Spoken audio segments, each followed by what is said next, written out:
Clock.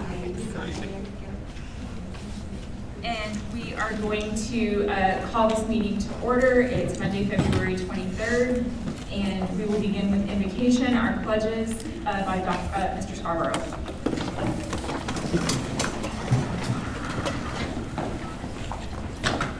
Please bow your heads. Try that again. Jason, you got me over there? Here you go. Please bow your heads. Dear Heavenly Father, we thank you for today. Thank you for your Son. We thank you that we have this opportunity to come together and serve each other, serve the students that you have put in front of us and the students you'll be putting in front of us in the future. Lord, we ask for guidance. We ask for discernment.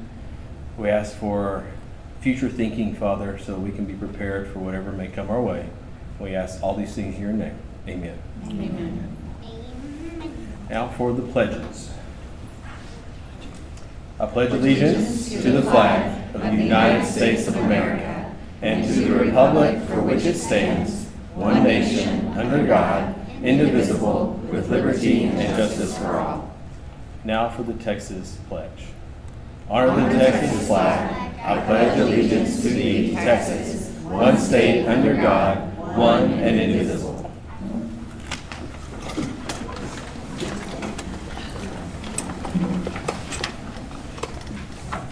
Okay, at this time, we're going to establish our quorum. Those present this evening are Becky Stevenson, Donna Gilliam, myself, Melissa Sartain, Lacey Gosh, and Dan Reinhardt. Those in absentia are Joel Frederick and Sunshine. Announcement that this meeting has been duly called and that notice of this meeting has been posted in accordance with the Texas Open Meeting Act, Section 551.043 of the Texas Government Code. At this time, do we have any public participation? No, we do not. We do not have any public participation at this time, so we will go into our recognitions, and we will be recognizing the Navarro ISD Cheer Squad.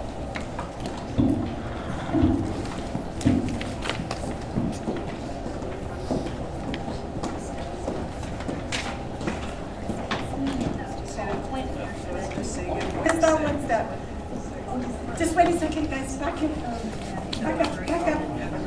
I know you're anxious to get to the game. All right, good evening. Tonight we are proud to recognize the Navarro UIL Spirit Squad. For the second consecutive year, these athletes traveled to Fort Worth to represent the Panthers in the UIL State Spirit Competition. Competing in the Game Day Spirit category, our Panthers stood their ground against 63 other 4A Division II teams and from across the state. This level of competition requires not just athleticism, but precision, leadership, and an unwavering commitment to school spirit. While every member contributed to the team's success at state, several individuals earned prestigious state level and team honors this season. Earning the TGCA 4A All-State Cheerleader and Captain's Choice for UIL is Allison Antista. The TGCA 4A All-State Cheer Team and TCA Academic All-State and Team's Choice is Jade Dalkey. TCA Academic All-State was earned by Presley Larson, Tamara Villarreal, and Landry Wilson. Leah Reyes earned Team's Choice for UIL competition, and Anna Elisa Hedeman earned Coach's Choice for UIL competition. The Texas Coaches Association of Academic All-State Honors are a testament to the students' ability to maintain excellence in the classroom while competing at the state level.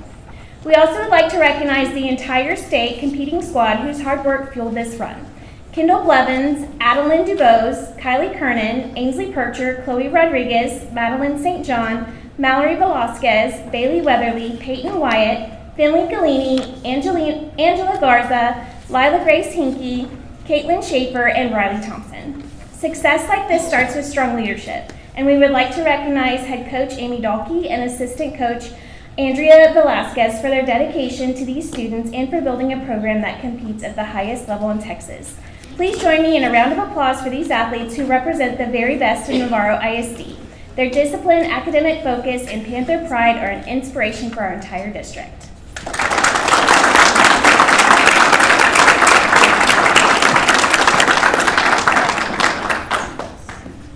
Just keep smiling. I'm going to take a bunch. Can you move this chair? I'm sorry. Thank you. That's good. Okay, here we go. Just keep smiling. Okay, parents if you would like to come up and take a picture, you're welcome.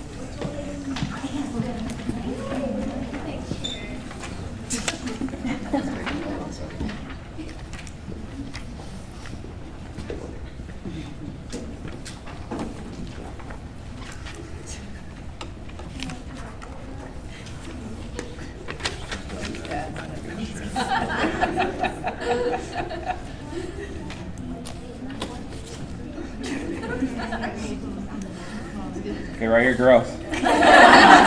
1, 2, 3. Thanks. Good job. Now go cheer on victory, all right?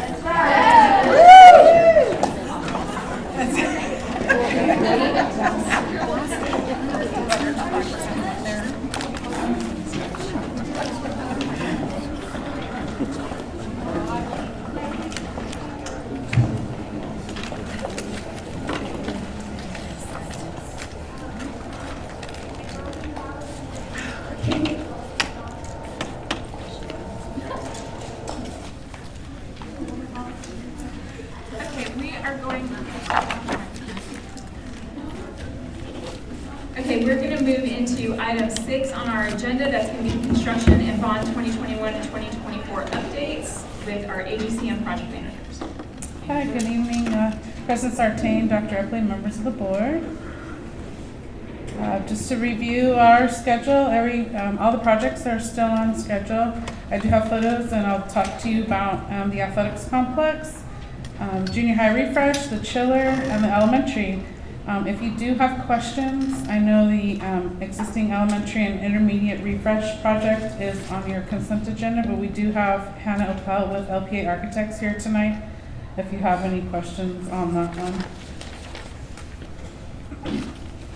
So last week we met with the city confirming that we could do a temporary certificate of occupancy to try to get the baseball and softball teams, perhaps some practices here shortly.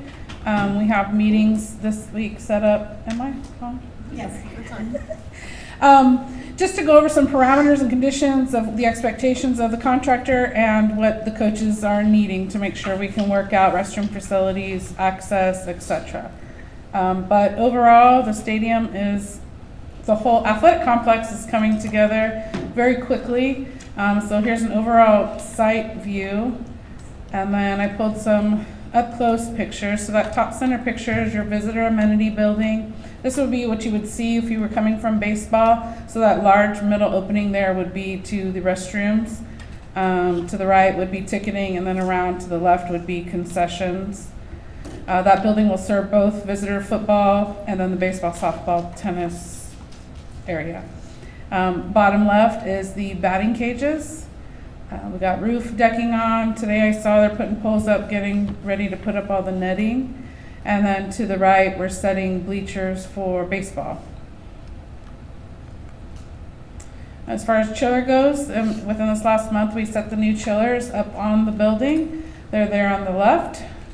We're set to start those up late this week or early next week. On the right is the future secure vestibule that we're adding in the future junior high building. For Navarro South, most all the site utilities are in. To the left there, you see the giant detention pond. To the right is our footprint. They expect to start structural steel on one of the 2-story sections of the academic portion, which is kind of the legs that are sticking out there to the right, within the next month or so. Most recently, I think you all have seen notices that we needed to close Amble Oak, which is that road in the Parkwood neighborhood, to tie in the sewer line. That's been done and completed. Starting next week, we'll be alternating lane closures on East Martindale. We need to cross the road with some drainage pipe. So that's all been worked out with the city, and public notices were issued by the city. When we were there for the grand opening, were we down at the bottom? Yeah. Okay. Yeah. Okay. What else? Sorry, cheat on my notes here. Sewer, drainage, yeah, we have temporary power. I had a meeting today with city attorneys and our attorney, just finalizing, as you all know, to the upper left of the photo is 50-acre property, which has been sold to a developer. The developer was asking of the city how the district could help with drainage concerns. So I went to the city last week, told them if it affects budget and timeline, we are not doing it. We're not investing into our civil engineer to provide services for a future developer across the road. For your information, it's 228 homes. At this point in their draft, nothing's been finalized, but today we met with both attorneys for the city of Seguin as well as Welsh Gallegos for the district to make sure that we have documentation in place that states exactly that budget, timeline, future activities on that property, whether that property goes to the developer that's currently speaking with the city or another developer, is all of the expense of the developer, what they need to do to remediate their drainage issues as we did our due diligence on ours.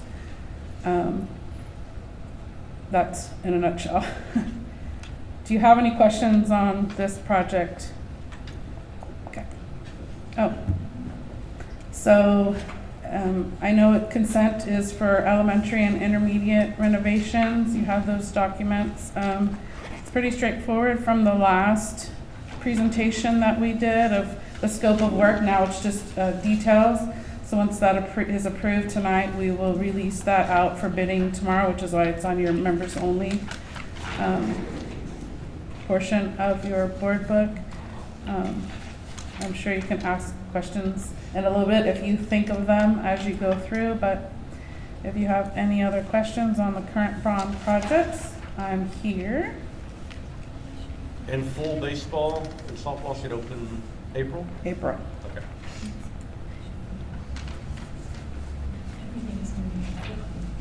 Yeah. The weather is helping. Yes. And football when? Football, late August, September, so Okay. in time for game 1. September 4th. Game 1? September 14th. Sorry, it just came on. September 14th. So we are looking at either away games for the start or being at Irwin Lee. All right. So it's the blessing of still having Irwin Lee, and we have flexibility. Right. I don't think we have any more questions. Okay. Thank you. Sure. Okay, we're going to go into our action items, and starting with, sorry, I'm trying to catch up. Starting with 7A, consider and possible approval of the resolution for Senate Bill 11, the daily prayer. Okay, so good evening, Board and Superintendent Epley. This is our second reading of Senate Bill 11, the consideration of adopting a resolution that would indicate the district's intent to adopt a policy for prayer and reading of religious texts during the school day. We discussed this at our prior meeting. The recommendation of the administration follows in line with what most school districts have been doing across the state, which is to choose not to adopt this resolution because the right to religious expression is already an absolute right for our students with limitations. And so there's nothing that prohibits and prevents our students from doing so at this time. And the resulting policy that would come from adopting this resolution would likely create a lot of administrative hurdles, such as getting consent from every single student on whether they would be present or able to participate in that prayer. We would then need to identify alternate locations during that time for students who are not consenting to that. It would create some additional identification publicly of students who choose to or choose not to participate. And so we feel that the administrative and the kind of student costs to this would outweigh any benefit. So that is currently the administration's recommendation. The board has full latitude, however, to choose to adopt this policy, or to adopt the resolution that would lead to policy. And if you would have interest in that, then we can explore further some of the options that you would have in that case. If you choose not to adopt the policy, it's simply a record vote to say we are choosing not to adopt this policy. Alternatively, some districts have chosen to adopt a resolution that says they're not going to adopt a policy. That is an option as well. But at this time, our recommendation is to keep it simple and just to simply choose to not adopt such a policy. but it is in your hands, so I stand ready to answer the questions. Open the floor for any questions or discussion. Is anybody going after schools that don't adopt it? Like, is the legislature holding anybody? So the legislature has no provisions in place to hold anyone. It does provide a choice to school district boards to make that decision. So I have not heard of any type of negative association with this. There have been no public record that I've seen of any private organizations or any affiliated groups going after districts that have chosen not to. The only public thing I've heard is really around the unified statement of a number of faith leaders recommending that we do not adopt such a policy and instead maintain the strict separation of church and state that benefits both state and religious organizations. I would say the only thing that, just to kind of answer your question, the only thing that I have heard that has been recommended, and you just mentioned it, that some people are adopting resolution to not adopt resolution. And essentially what that is it's just a statement of what you do as a district to allow your students the religious freedoms that are already given to them. And one of the rationales that I have heard for doing that is that now you have to post all the resolutions your district adopts on the website. And so it gives you something to put up to show that, yeah, you're turning this down, but you're not necessarily saying that students can't pray in school. So I think that's the only action of anything that I'm hearing anybody's actually doing, is just to try to avoid somebody saying that the district is trying to keep their kids from praying or reading religious text or whatever, which we're not, but that's the only. I didn't receive any feedback from the community on this, like in person or email. Did anybody else receive anything? Okay. So just some of the communication that we got in like the letter from the faith leaders made it sound like there would be a lot of input about it, and I haven't seen or heard anything, so I was wondering if you guys had either. So. I do kind of like the idea of what you're saying, though, is to say we're not doing it and why. You know, I mean, if you need to do something like that, but. I think it's just preference. I mean, when Yeah. you're asking what people are, Yeah. saying about it, that's the only two things that I've heard is exactly what Dr. Kaufman said. And Yeah. then, hey, we're going to throw something out there so nobody can question us about it, kind of deal. I think it's important to note that these are recorded meetings as well, so if you feel that you want to emphasize that we already have policy that allows for both students and staff to pray at any time, and that this is not a removal of the moment of silence. This is continuing as we always have if you select not to adopt a resolution to create a new policy. I think one of the things that was striking to me in one of the districts that has agreed to adopt a policy is now, as they are talking through the policy making, it is becoming difficult, because who stays with the students who will not be allowed or given consent by their families to participate? And is that a violation of that particular staff member's right to pray and read during that time because they need to be with the students who cannot? And so it's some of those logistics that I think are the challenge with this type of setup. I think the reason I was asking if you all had heard from the community was because if we had received feedback, I would definitely lean towards having a non-resolution. But if we haven't received any feedback, I'm not really I also would just note, I think in choosing not to adopt a resolution, the vote would be we did not adopt a resolution. Therefore, there would be no resolution that would be kind of publicly posted as a resolution. The record, which would absolutely want to be transparent about it and open to the public, but the record would be the minutes of this meeting. I mean, I'm satisfied with that. Okay, if there's no more discussion, then I'll entertain a motion.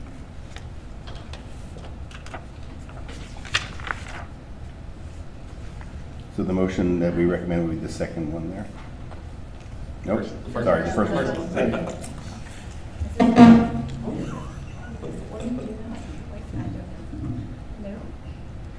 I move. Can you hear me? Yes. And now? Like echoing. Navarro ISD not adopt a statutory resolution as set out in Senate Bill 11, and therefore that Navarro ISD not adopt a policy requiring every campus to provide a period of prayer and reading of the Bible or other religious text as provided by Education Code 205.0823. Second. Okay, that motion was made by Becky and seconded by Dan. All those in favor?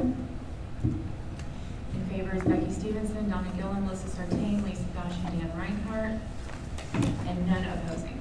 So that motion is going to carry 5-0. Thank you. Thank you. And we're going to move on to 7B, review and possible approval of CTE innovative courses for Navarro Junior High. Good evening, President Sartain, Dr. Eppley, and members of the board. We are looking at some possible new innovative courses at the junior high to update and offer new course options that better fit not only our student interests, but also lead into our current programs of study at the high school. The junior high had surveyed their 6th and 7th grade students to get kind of a better understanding of their interests and what courses they were interested in taking as they move through their junior high year. Building course options at the junior high that lead into the current programs of study at the high school will only strengthen and grow our CTE programs. Since coming into the district, we did do an audit of our programs of study at the high school and have worked through cleaning them up and getting them more streamlined, along with what TA has made changes in CTE, because we know that that happens quite often. Also leading to the fact that they changed our IBCs for the 25 to 2030, updating those as well to reflect a good, solid program of study for everyone that we have at the high school. So in the survey data, there we go. So we did have the junior high did survey their students, 6th and 7th grade. There were 475 students that were surveyed. And in the survey, the results for CTE on the screen show that we are very highly rated in business and marketing. We do currently already offer principles of business, marketing, and finance at the junior high for high school credit. It has been very well received. We also offer career explorations at the junior high. It is a local credit, it is not a high school credit, but it is available for 7th and 8th grade students to take. That is another course, as you can see, that was also well received. So they're enjoying those too. As we look forward at some of the other courses that were offered, one of which that we looked at was IT and cybersecurity. We already offer those in our principles of IT, so those kind of go together. So that is also a high school credit that leads into our P-Tech program. When we look at some of the other courses that were of interest to the students, one was robotics. We currently have video game at the 7th grade level, which at the high school level has decreased in popularity. The number of students that are actually taking video game design has kind of come down. So that actually kind of more got woven into digital communications in the arts and AV technology program of study, where the students will be able to do more of that. Plus, with AI and video technology in your gaming, we have an audio video broadcast program of study that was brought in to support both of those different areas. So that we haven't lost it, we've just incorporated into other areas in arts and AV technology. So our students will still get that. Moving forward for principles of IT, when we did a changeover on our P-Tech to our new IHE partner with Northeast Lakeview, we did have to change our crosswalks in order to better fit the cyber defense program of study. With that, we had to bring in some different courses that better mirrored what the college had and what we needed on the high school side.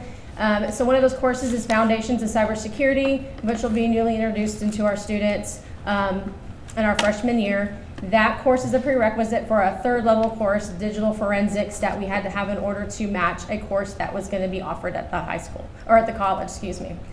So that was all worked out in our new crosswalk with our college partner.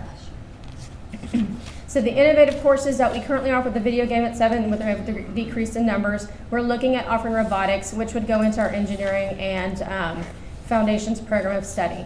Career explorations will stay the same. It's solid. The kids love it. And then we do incorporate all areas of our programs of study at the high school in our career explorations course. So they're getting their ag, they're getting business, they're getting arts and AV, they're getting trades, they're getting all the things that they would as a good kind of foundation prior to moving into some of the other CTE courses. So the new innovative CT courses we're looking at offering or getting approved. We do notice that principles of health science was a favorite, and that is one of the areas that kids are kind of looking forward to. It is rather large at the high school. The numbers are increasing, especially in the principles and in the medical terminology courses. It could be offered at the 8th grade for high school credit. The only issue we sometimes run into is equipment and then staffing, because that does take a teacher that is certified in health science.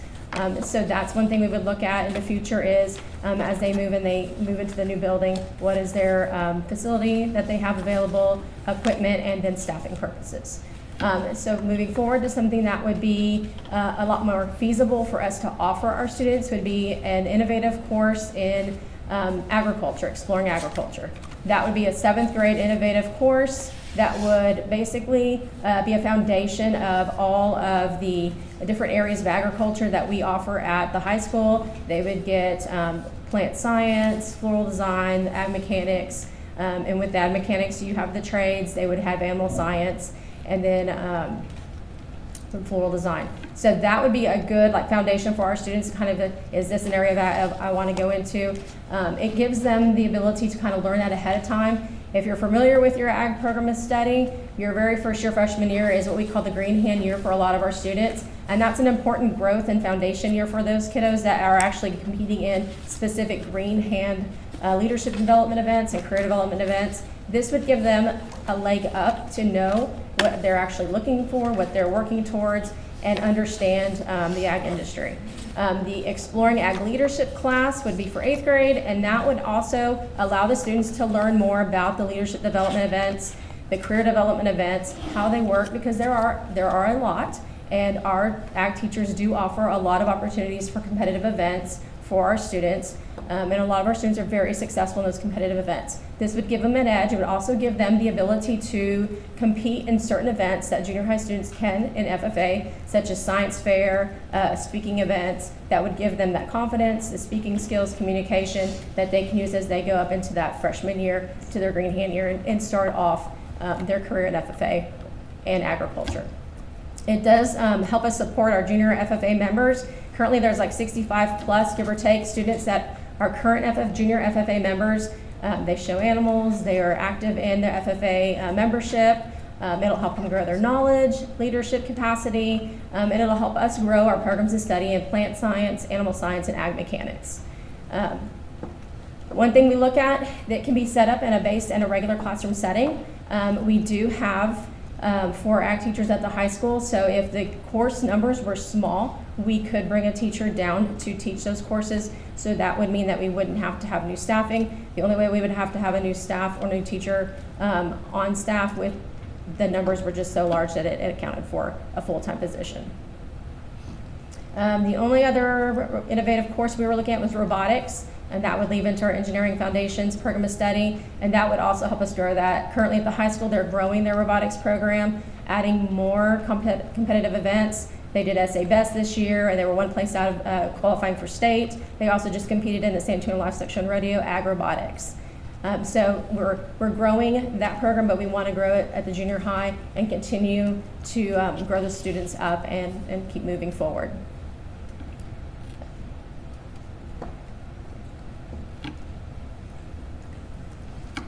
Any questions? Any questions or discussion?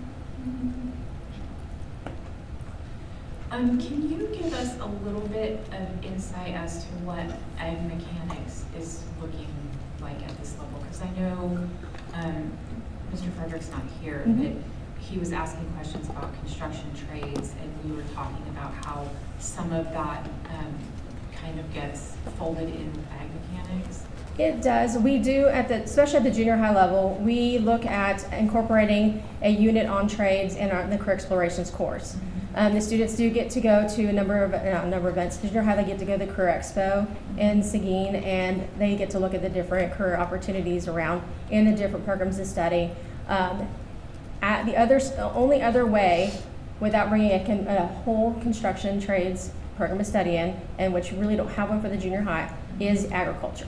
Because in agriculture, we do look at not only just welding, but also ag mechanics, and that's a large realm. It's ag engineering, it's pipe fitting, there's welding, there's electrical, there is some HVAC, there is also when you're doing small engines. There's just a large realm that you look at when you're in the mechanics world. Teaching ag mechanics myself, I mean, there was a lot of different units that we hit. It wasn't just your typical welding. So it is a wide range, and we can hit a lot of different opportunities there for the students, whether it's just from a day labor all the way up to that agricultural engineer. So we kind of hit from top to bottom as much as we possibly can. I know at the high school, Mr. Stoll does a really great job getting our kids to different construction events, mid-trade events. We also take the female ag mechanic students to This One's for the Girls, which is a huge women in construction event that's held in San Marcos. So he does really work hard to bring all types of trades in. We do a lot of work with TSTC and also Texas Lone Star Texas Fame. Mr. Dinscore will come out and he will visit with the kids, and we've also taken our students there for different events. So board members, we have a plan to show you our long-range CTE development plan next month, where we'll go into some more details with that. Speaking with the head of TSTC, they have most recently added construction trades to TSTC, and so we are actively engaging in a partnership with them, as well as they have added robotics. They're seeing robotics and AI really starting to be more of a part of construction trades. And so they've added that as well. So talking through how we incorporate robotics more into the construction trades realm, as well as hospitality and tourism, which obviously in this area is a very healthy industry and will continue to grow. One of the things that I want to talk through, and we had a meeting today about it, and we'll share more of this in March with you guys, is innovative ways we are incorporating our kids directly into the work.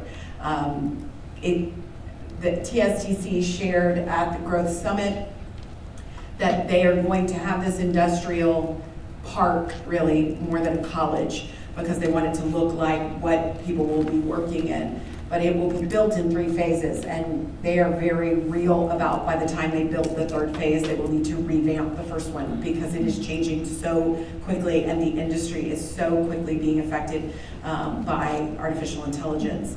So one of the things we've talked about is a more robust relationship with TSTC for construction trades, as well as a relationship with Guadalupe Regional Medical. I spoke with Elaine Bennett and Representative Schoolcraft last week about getting the funding they need to build a regional medical clinic right off of the main drive of our high school so that our students from our medical trades can go down and actually get an internship in that clinic, as well as that hospitality piece. I have been eyeing a business that is in Navarro. They don't know this yet, but I will be making a visit to them about what does that look like for us to potentially have a bigger hand in that as we develop programs. But I don't want to steal your thunder for next month, but we will be talking about what that looks like as we add students. We know the comparison, having come from a district that had 6A high schools and 4A high schools. People are eager to have the same programs that a 6A program has. The issue really is the numbers and making it work, because financially, to have someone come and teach that course, they are not going to want to do that part-time. They are leaving an industry that pays them well. So we would need to hire them full-time, but they might have 2 courses. And there's just so many teachers that can do ISS or credit recovery and it be economically feasible for the district. So we'll be looking at and comparing that timeline for you guys so you can see going into ROTC, we need 1,000 kids at the high school before they will allow us to get a spokesperson for us at the Senate to start one of those programs. So it's just, it's a matter of timing, but we definitely are planning out how we're going to expand our programs of study, but also Sunset. You heard the video game design. The coding piece of video game design is going the way of AI. Where you're going to see video game design really developing out more is film.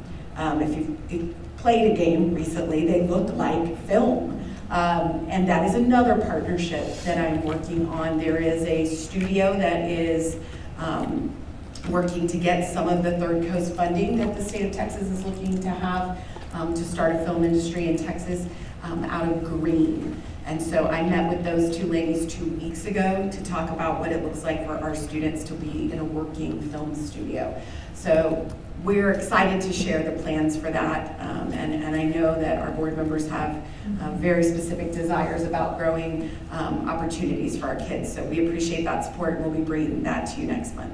CTE always garners a large conversation from us too, so we're putting that agenda for next month. Let's make sure we've got. We have lots of time to talk. And directly speaking to the innovative courses you see today being offered, the process is that we have to have your approval before we can offer them. We don't know that kids will ultimately take them or that the courses will make, but we need that approval from you. And the district has made a significant investment in agriculture with the barn and the new Bartoskowitz wing at the high school. So what we can do to continue to make sure that those courses are going to make and grow those programs all the way up is valued.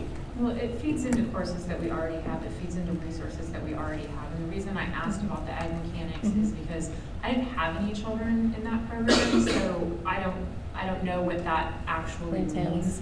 So you explaining, all of the different facets of it, to my benefit as well as anybody else listening, but that encompasses a lot, and there's a lot of innovation coming into that too. So I think we're doing good, and I think having this here, showing us what the kids are interested in, and seeing those numbers also helps because we're on the outside in the workforce, and so we see in the workforce like what areas need, but that doesn't necessarily mean that the students want or are interested in that right now. Their brains don't wrap around adulthood like that. So. And that is correct. And I will say, my own children do the middle school ag program, and my youngest has flourished.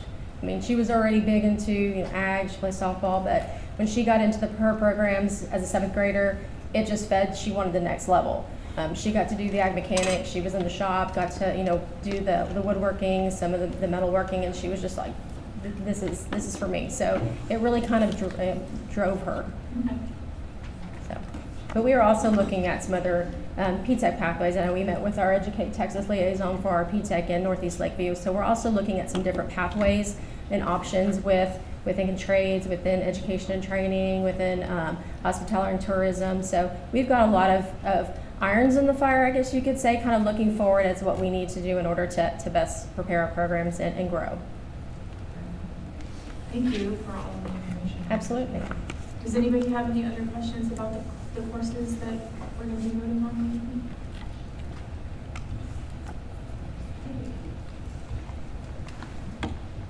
So, do I hear a motion? I move to approve the junior high innovative CTE courses proposed to the board. A second. The motion was made by Dan, second by Donna. All those in favor? Those in favor, Becky Stevenson, Donna Gillen, Melissa Sartini, Lacey Dash, and Dan Reinhardt. That motion's going to carry 5-0. Thank you all very much. Thank you. And then our last action item this evening is going to be 7C, consider and possible action on the resolution to nominate TASB Superintendent of the Year. And this item was brought to us for consideration by Dan, so I'm going to let him talk to Dr. Kaufman about. Yeah, so I'm conflicted because I know we have one of the best superintendents in the state, and if everybody knows, then they're going to take it. And so, part of this thing is if we need to amend this, that if when she wins, she can't leave until she retires or after 29 years. And so, whatever comes first.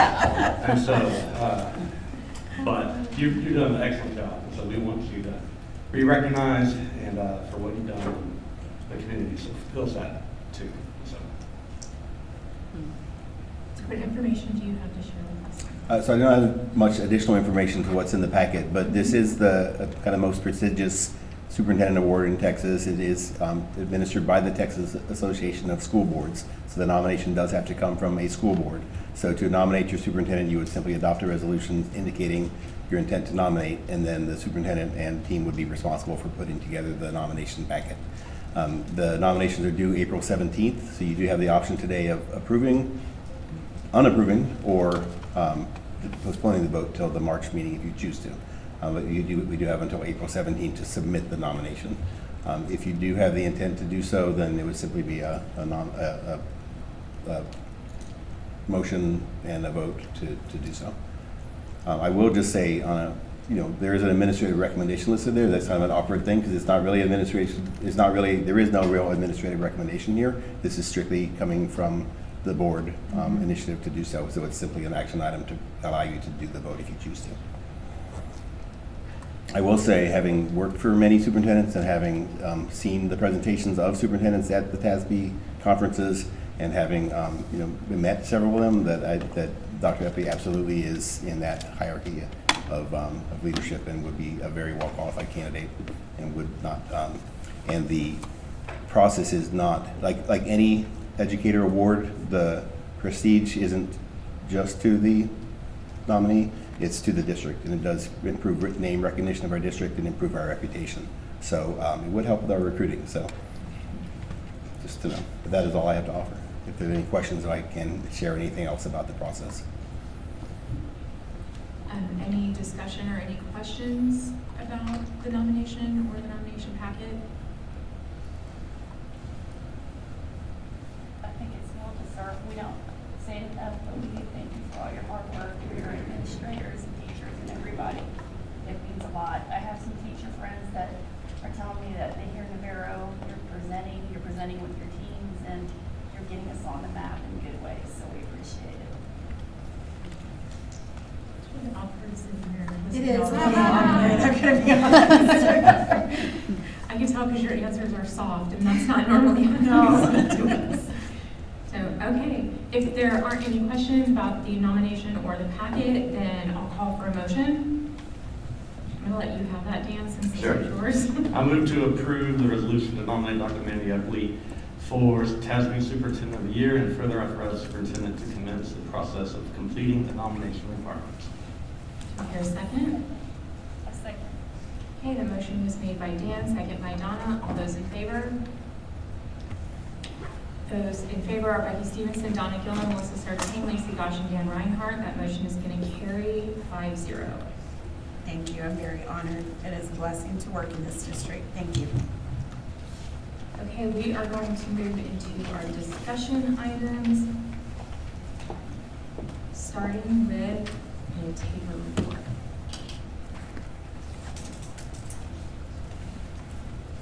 Good evening, President Sartain, Dr. Epley, and members of the board. Tonight I have the privilege of doing our annual Texas Academic Performance Report and data review in addition to our public hearing. We are going to speak about data that is already familiar to you. This is our 24-25 performance data. In December, the Texas Education Agency releases the Tabor report as an overview of our data. And so we're going to talk through some of our wonderful accomplishments, in addition to some of our hurdles that we are continuing to jump through as we are looking for that A rating. That is our goal, is an A rating. So we have the principals that will be also discussing some of the things that they're doing on their campus as a part of our review. And I do want you to know that on your table, you have a binder. I have to create binders for our offices. If you would like the binder, you're absolutely allowed to take the binder. If not, I do have to put them in each of our campuses for public review, and as well as our central office. But I also have for you a thumb drive, and on that thumb drive are all of the other documents for you to see at a closer glance. And I also included 2 PowerPoint presentations, the one that is a little more succinct, and then I have my verbose one. As all academic officers like to share data, there is one that is almost 90 slides, but it has every single academic point that you might have interest in. So where are we now? Navarro ISD earned a B rating by the Texas Education Agency Performance Standards. Our overall performance for meets expectation is at 53% across the district. We showed student growth of 69% in the 24-25 school year. We are on target to exceed that this year through our data reviews and our time in our PLC meetings. We're really strongly looking at our meets and masters performance with a goal at each campus to increase our master's performance and achieve a higher level rating across the district. This is who we currently serve. This was 24-25 data. We had 2,693 students. The predominant student population is Hispanic with 1,231 students. Our white population is 1,216 students. Our minorities are small at this time, but it is important to note that we are officially 41.1% economically disadvantaged based on our last year's numbers.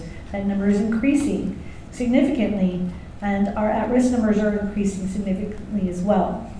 Our special education population is also increasing, and I have some principals tonight that will be speaking about what they're doing to support our special education students on their campuses. We also have a good percentage of our students that are military connected. We are 11.3%. Our emergent bilingual population, these are students that are identified as 7.1. We do have more than 7.1%, but those are students that we've exited from the program because they've mastered their skills in English. So we're very, very proud of that fact. We've seen a lot of growth and improvement in our emergent bilingual programming.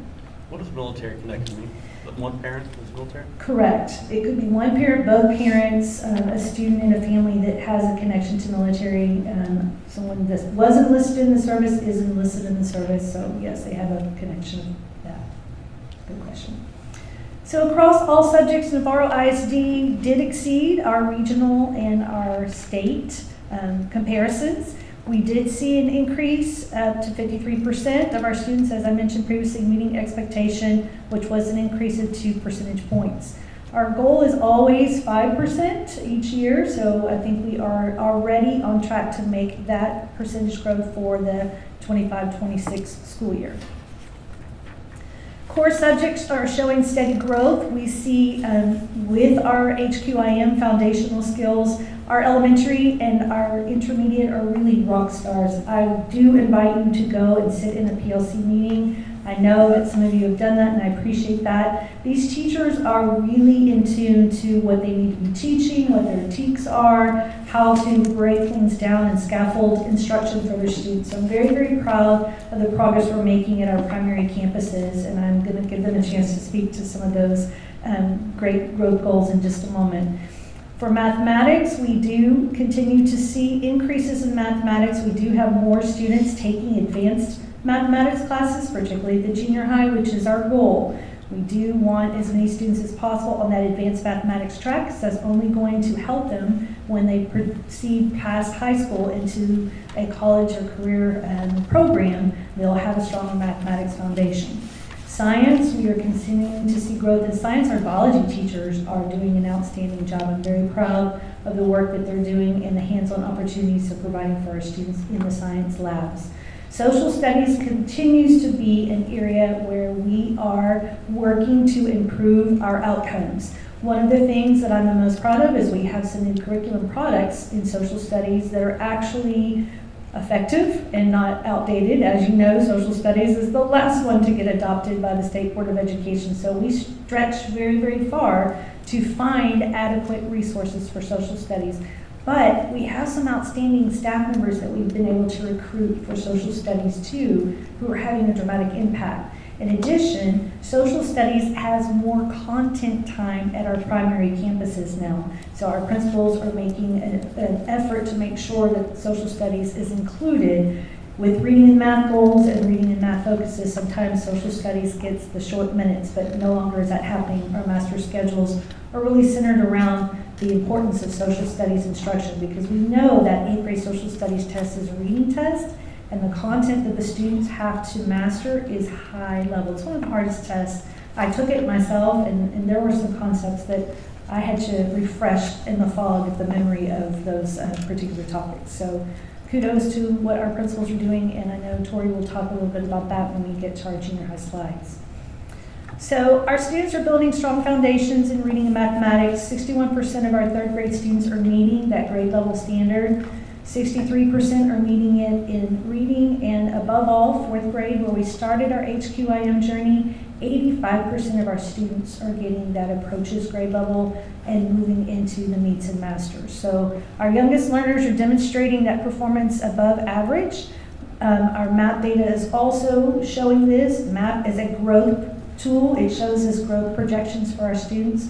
I've seen a lot of green in MAP this year, so I'm very, very proud of the work that's happening again at the primary campuses. Middle school is always going to be an area where we face challenges, and part of this is merely the fact of the rigor of middle school. The students in elementary are learning to read, and junior high, they read to learn. So there's a lot of pressure, if you will, on our middle school students. They're also accelerating their TEKS. These students are, the TEKS that I learned in high school are now middle school TEKS. That is one of our challenges. So we have an opportunity for growth in middle school. In mathematics, we've had a lot of change. We've had a lot of transition. We've had a lot of work with the State Board approving new curriculum products. There are only a very few set of curriculum products that are approved for mathematics at junior high. So that continues to be an area where we are searching for the right product for our teachers, the right training for our teachers, and how they can support students who are struggling in math. So I do want to talk a little bit about that when Tori is up here. We'll talk about some of the initiatives that we have in place right now to track our data progress and to track our students' performance in mathematics. High school students are doing exceptionally well. We always have room to grow, as Clay and I discuss often, rigor and relevance in the classroom. And his walkthrough tools are looking at where we see rigor and looking where we don't see rigor. We're focusing on questioning strategies. The easiest thing that a teacher could do at the high school is high-level questioning to help students, sorry, my mic is out here, to help students restate information and show that they are understanding and mastering information. So these are biology, 69%, meeting standard, U.S. history, 73%, English 2, 65%, and English 1 should be on the next slide. I don't know what English 1 is, but it is also above the state standard. Student academic growth is a defining strength for us. It's something that we track 3 times a year. We use our MAP assessments, we use our STAR-aligned benchmarks, our district benchmarks, and we chart growth on a regular basis with our students. Students do goal setting, and they are looking at the TEKS that they've mastered, and they're looking at the TEKS that they have not yet mastered. We use STAR charts, and they show the TEKS that the students, if they are mastered, you'll see some examples of this. They're green. If they're in process, they're yellow. If they're not yet mastered, they're red. So we're committed to closing the achievement gap. We look at multiple areas for achievement when we're thinking about achievement gap. Our special education population, our emergent bilingual, our economically disadvantaged, our Hispanic, in addition to our at-risk students. Those are areas that we continually track with our progress monitoring tools. We are boosting college and career and military readiness. I'm super excited to report to you that we had a goal, well, the state has a goal of 88%. We have a goal of 90%. We're hitting that goal this year. It's important to note, though, that our CCMR numbers are a year in arrears. So the percentage that they will use for this year's state accountability is last year's number. So this year's percentage will be used for the 26-27 accountability rating. And again, I imagine that we're going to hit the 88% and exceed it for our CCMR students at the high school. It's an amazing effort by our 2 positions that the board approved. We have an academic dean position, and Laurel Wilson, who's been exceptional at helping us to tie together all these pieces. And then Caroline Bauer, our CCMR advisor. If you've not met Caroline yet, she is a rock star. We have an SAT testing day that came out this year. Every single junior student at the high school is taking the SAT, and any senior that has not yet taken the SAT, we're paying for them to take it so that they can have that college opportunity. So 100% of our high school students will eventually have an SAT assessment. They can also take the ACT and the TSI. They have lots of other opportunities. We are also an ACT testing site. Those things are both new for this school year. Our graduation rate, this is a 4-year longitudinal rate. We're actually hitting 100%. We're graduating 100% of our students. But what longitudinal rate tells us is when a student is a freshman, they're tracked all the way till their senior year. So we may have had freshmen during this school year that moved out of our attendance area, moved out of state, did not finish high school in Texas. So that's why that graduation rate looks lower at 94.8%. That freshman class was the COVID class, and so there were kids that left the state, there were kids that left the district and did not return to public school. Maybe they were homeschooled for the remainder of their high school time, maybe they finished an online program. But we are graduating 100% of our senior class each year. So our district is powered, through the TAPER report, I'm also responsible for talking with you about our workforce, our teachers. Our average teacher experience in Navarro ISD is 12 years. That's exceptional. Our average teacher salary, another thing that I like to tout when I go out to job fairs and when I go to recruit, $61,000 is our average teacher salary in Navarro ISD. Our beginning teacher salary is also exceptional. $56,000 is not bad for a person right out of college wanting to teach. The trade room.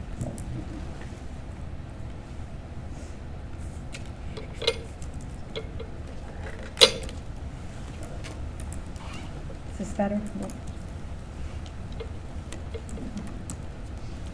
It's on? Yep. Hello?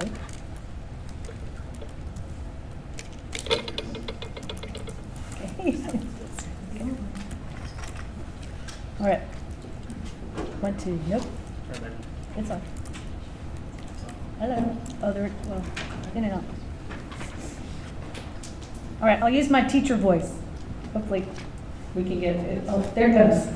All right, our teacher turnover rate. This is something we continue to focus on. Dr. Kaufman is amazing at recruiting. Dr. Kaufman has done a great job of our plan of how we retain effective teachers. And I think the state interview process is an excellent example of that. When we are able to sit down with our staff members and talk to them about all the things that make their job great and all the challenges that they face, I think we really connect with what some of our challenges might be as far as retaining staff.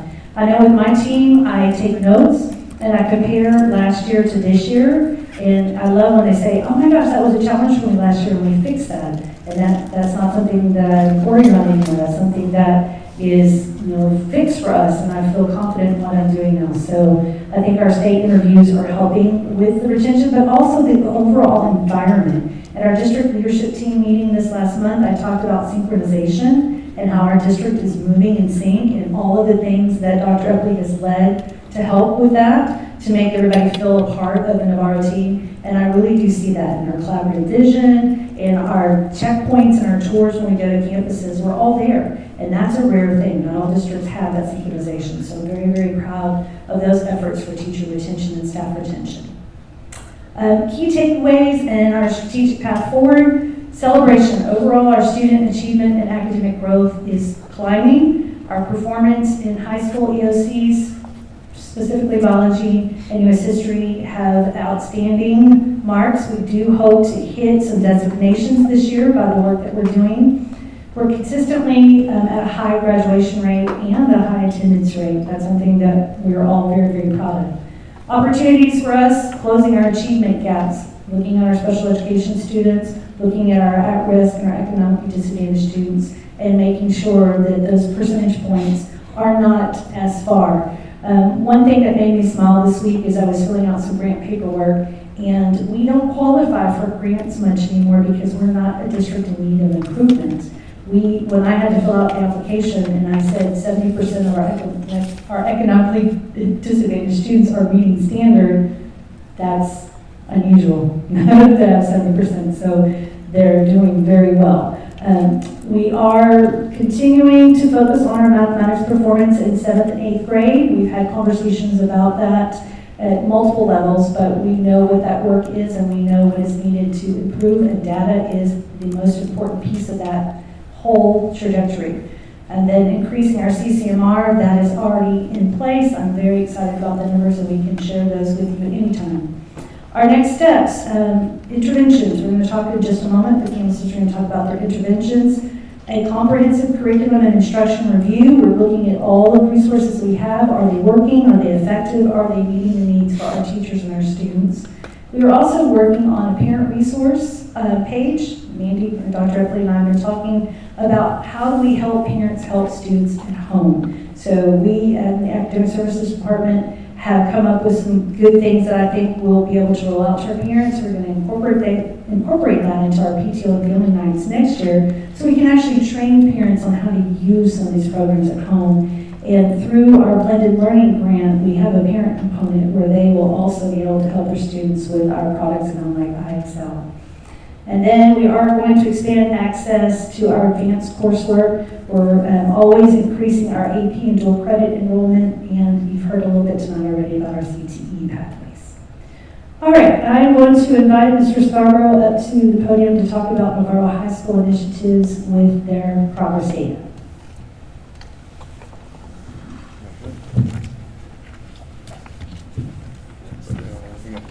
Okay, 3 examples of things we're doing at the high school. The first one you can see here.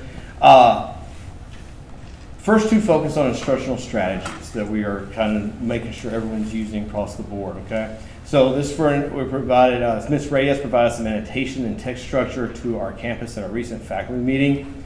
So those of you that know what this is a way to analyze the information they're reading, because we all know all the questions that we get now on short constructed responses and everything is where's the evidence in what you're reading. And so this is a lot of how our English teachers are going about it. She taught this to our entire staff at a faculty meeting, because this comes up a lot in history. Where is your evidence? Where are you getting this information from? It's a technique. Science has to use it too, quite a bit. But anyway, so it's a strategy we're wanting to see more and more of. It hits at the right rigor level we want to see. Are we analyzing what we're reading properly, right? So that's what this example is of. Let's go to the next one, very good. Okay, so what we're looking at here is a way to get kids to talk with each other and evaluate what they're reading and what they're writing. So this is an example of a peer review of, they write something and the students share. So one of our focuses on is how are kids talking to each other more. We know that kids do well when they talk to each other and learn from each other.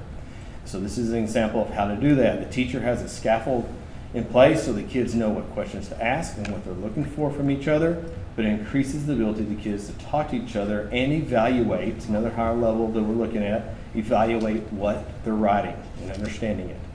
So it's a very important strategy we're looking for. If you want to look at that link there, it is going to look at our growth that we have so far in English 2 this year. It's just an example of how we're tracking some growth with our English 2.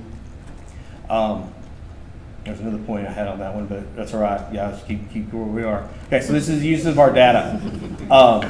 It's use of how we're using our data in our tutoring groups. So we've gone to a 3rd measure, if you will, this year. We usually do a fall and a spring on our benchmarks, but we also did one now at the end of the semester. So we have 3 points we're looking at for the growth of our kids. And so this last one in the winter, what we have done, we have broken into tutoring groups that will go up until spring break of kids at different levels in our English, in algebra and English 1 and English 2. And in doing that, we're already hitting on the areas we thought we need to improve them on, especially the ones that are a little bit lower. But our teachers have been fantastic because we're also doing groups with kids that are at meets and kids that are at masters, because we all know there's little tweaks there that will move those kids up a little higher. In fact, one of them I think that's mentioned there too is there's a group Ms. Walla has, they're all at masters, but we know they're underperforming a little bit. And so how do we get them even higher, right? So it goes across the board, and it already, across the board as far as all levels of the kids, especially trying to get more into that meets level, but we're already targeting that a little bit earlier this year. And now that we did that winter measurement, well, of course, we got one coming up. I think Algebra 1 goes next week with our first spring data, and then it's getting everything set up for the EOCs that are coming up. So, high school examples. And here's Mr. Ward. Can we pause just a second to see if anybody has any questions for high school? Okay, all right, No thank you. problem, thank you.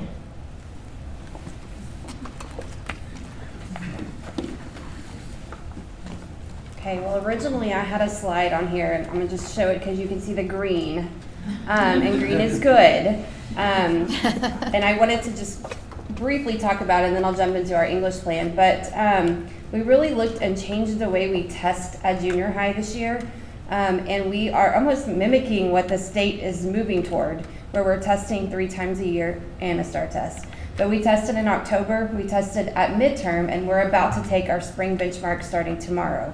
And so looking at that data, that's where our green comes in. And so I'm excited about what we're seeing right now in our growth, and we're really pushing toward our 90, 60, 30 and try to move towards a B. I asked our department leads to come up with our slides and with kind of give us direction on what's happening in their class. So I'm excited to share what they said. So when we look at English, in our English classes, we're definitely practicing our short extended responses daily. It's exciting to see them using some of the technology tools. We have quick raters that give them information instantaneously, where kids can then edit their responses and then submit it again. So it's exciting to see what that looks like. Our students are using reading passages that are differentiated to their level.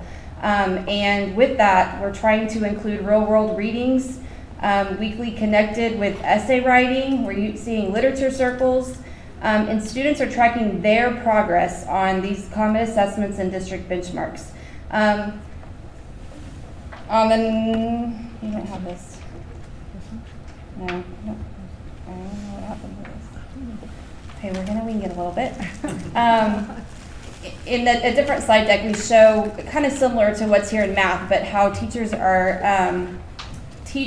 actually watching and checking and looking kid by kid. They have trackers that show those tests, that October test, that December test, and they'll have their benchmark tests in there that will show how kids are growing, what TEK we need to work on in English. So when we look at math students are definitely goal setting and tracking data by unit. I want to talk a little bit about that 7th grade because those scores they're concerning. But what I want you to remember is that our 7th grade advanced students are not taking the 7th grade test. They are learning 8th grade material because they're skipping a grade basically and going in 8th grade to Algebra 1.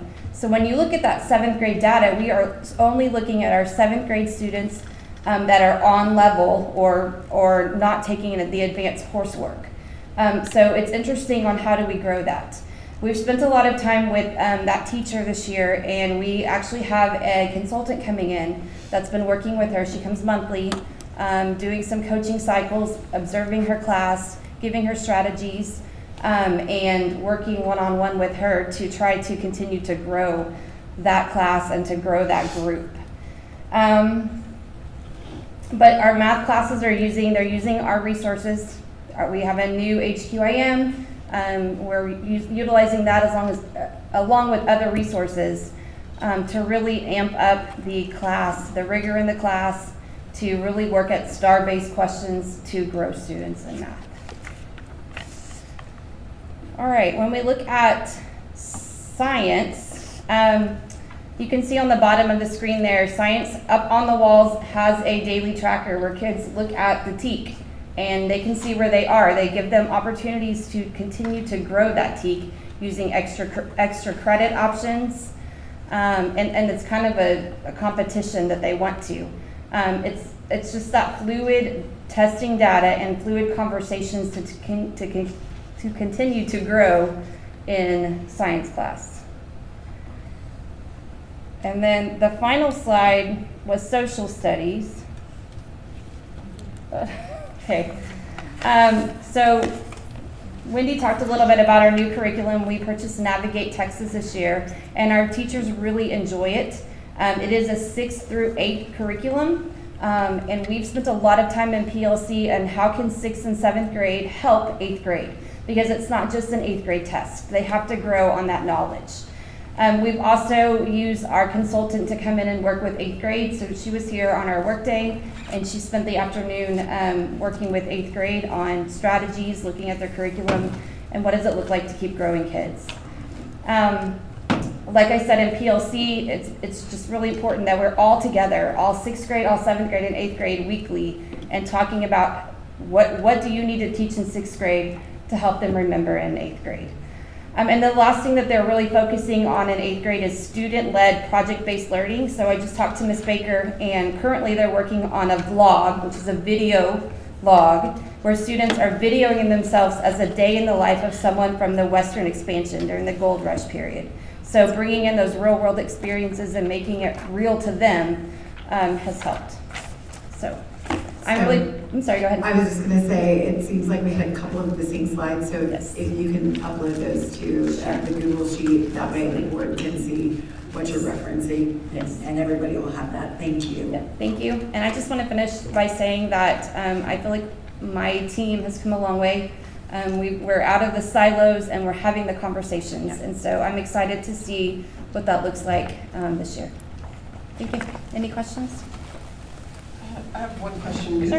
and you answered a little bit of it, because I was going to ask about the 20% for the 7th grade, and that is because that is just, a lot of the 7th graders are taking the advanced courses. Right. But I'm looking at the 8th grade, so they're taking the advanced courses in 8th grade, and we're not as low as 20, but we're only like at 45 for the ones taking that 8th grade. So, and the majority of those are then the ones that, in their 8th grade, you're going to take Algebra 1. So I'm just curious,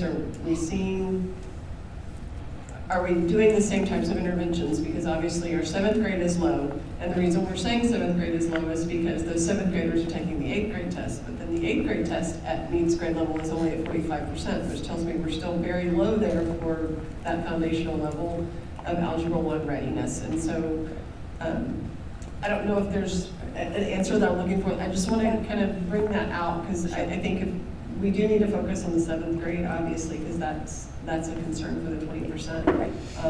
But I've always philosophically had an issue with giving kids advanced math classes before they're really ready, and I know there's a huge push in the state to push all these kids into this class to get them to Algebra 1 early.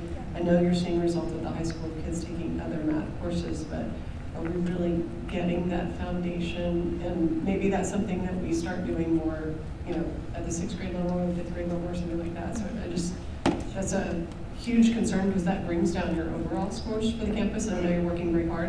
Right. And you're doing what you need to do to bring those up, so We are, and this was on one of the slides, I'm sorry, I'm not sure what happened with the slides, but we have our Panther, we call it Panther time, it's our intervention period, where we have really looked at students, and so some of those kids that we need to grow are handpicked into, like Ms. Dalkey, who is growing that 7th grade advanced, into those Panther times where they can really work through.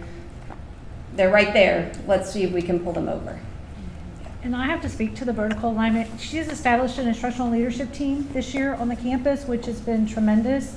It's been tremendous in getting all of the teachers to the table to look at the data and the progression. But we as academic services go to these ILT meetings and these PLCs, and we talk with the teachers about where is the alignment unaligned? Where are we missing things? So to Lacey's point, or to Dr. Bosch's point, when you look at 6th graders who are consistently missing a specific TEK, and in 7th grade they're performing at that same TEK at a low level, you have to push down. So we've had a lot of intentional vertical alignment training. Our last professional development day was a perfect example of that, where 7th grade teachers are talking with 6th grade teachers, 6th grade teachers are talking with 5th grade teachers.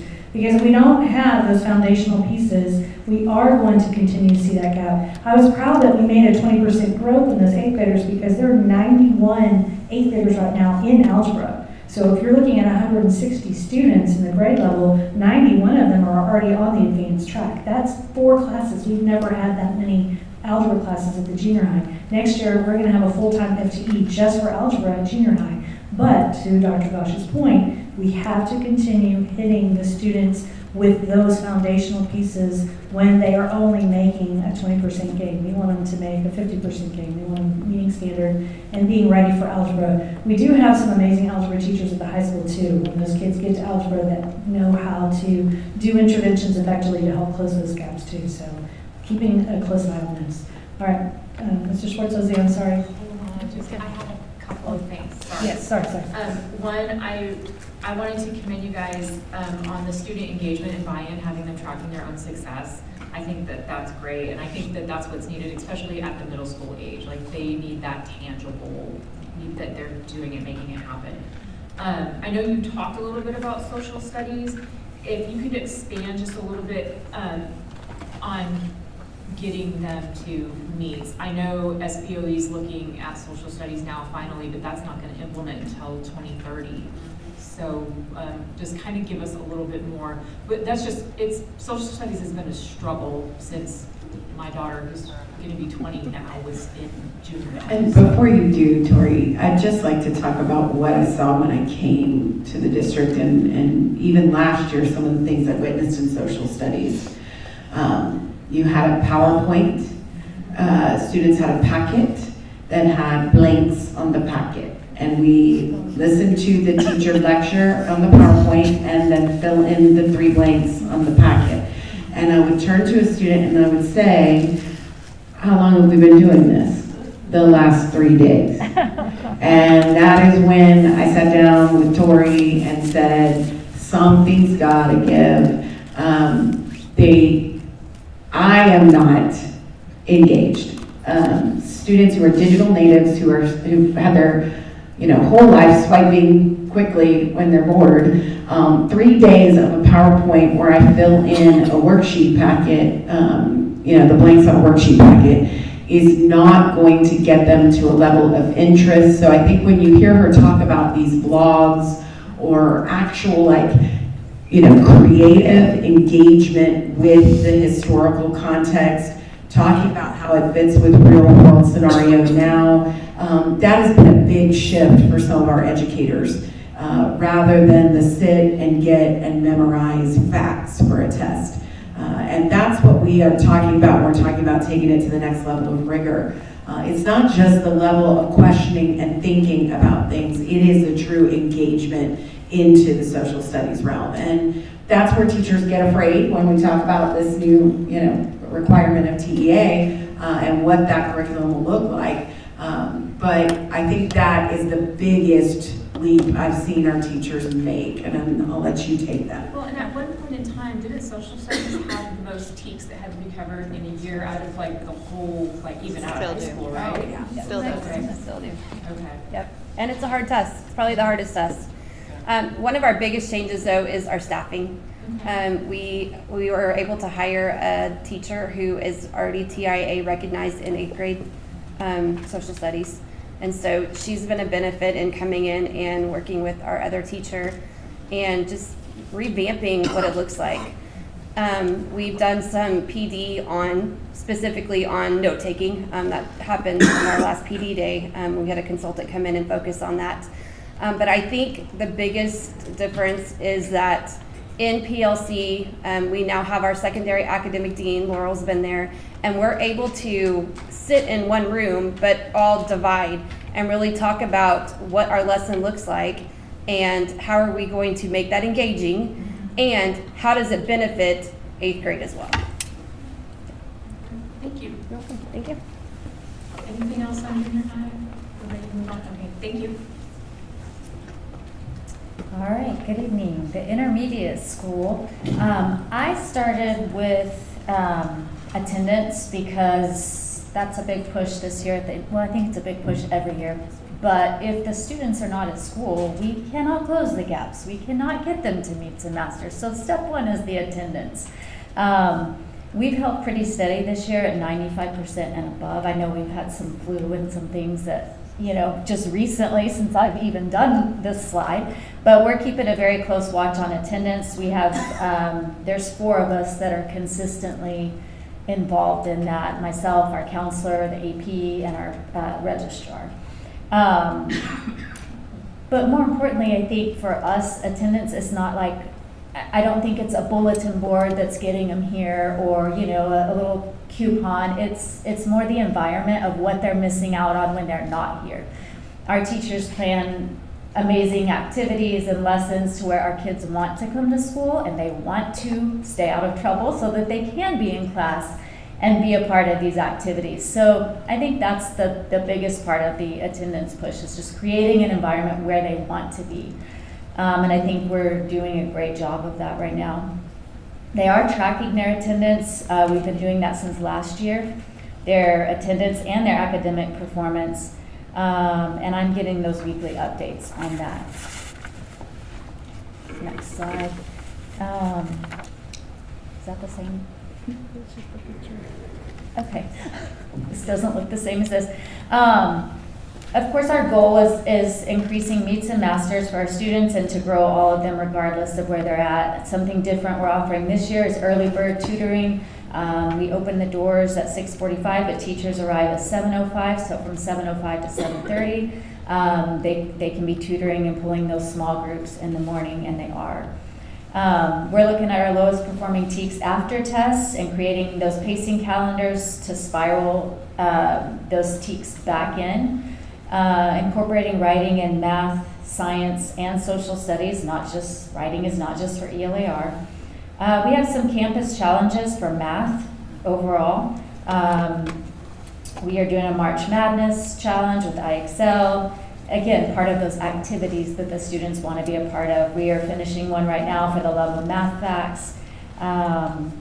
Interactive goal setting in all the classrooms for math, reading, and science. Teachers are consistently using those exit tickets. Intentional data digs during PLCs, small group instruction, math and reading, and science. Our students are responding daily in writing to texts. They're reading daily, they're writing daily, and responding to those texts. We have our strategies aligned across really from first grade through 8th grade with that race strategy, where I've been using that in math, as you'll see in that slide up there. Math and science, again. Can you, just for the folks who don't know what race strategy is, I don't want any misunderstanding. Can you please explain to them what that is? RACE stands for restate, answer, cite. It's cite and explain. Yes, I'm sorry about that. We have study plans for all of our students in math and reading through IXL. So MAP and IXL are talking now, which gives each student a specific study plan to work on. I'm not sure this is all up there. And then we're closely monitoring, we have some pretty big caseloads for our special education population, so we are closely monitoring that at all times. I believe when we were looking at the taper data from last year, it was a little over 17%. Your campus is seeing closer to 23% this year, is that correct? Yeah, 27. Yeah. Okay, So a quarter of your campus is under special education. Yes. 27%? Yes. Well, yeah. We're splitting the difference. 25% is what Shannon says. So 25. Yes. But a considerable increase to Difference. the district average from last year. Yes. Mm-hmm. Any questions for intermediate? All right.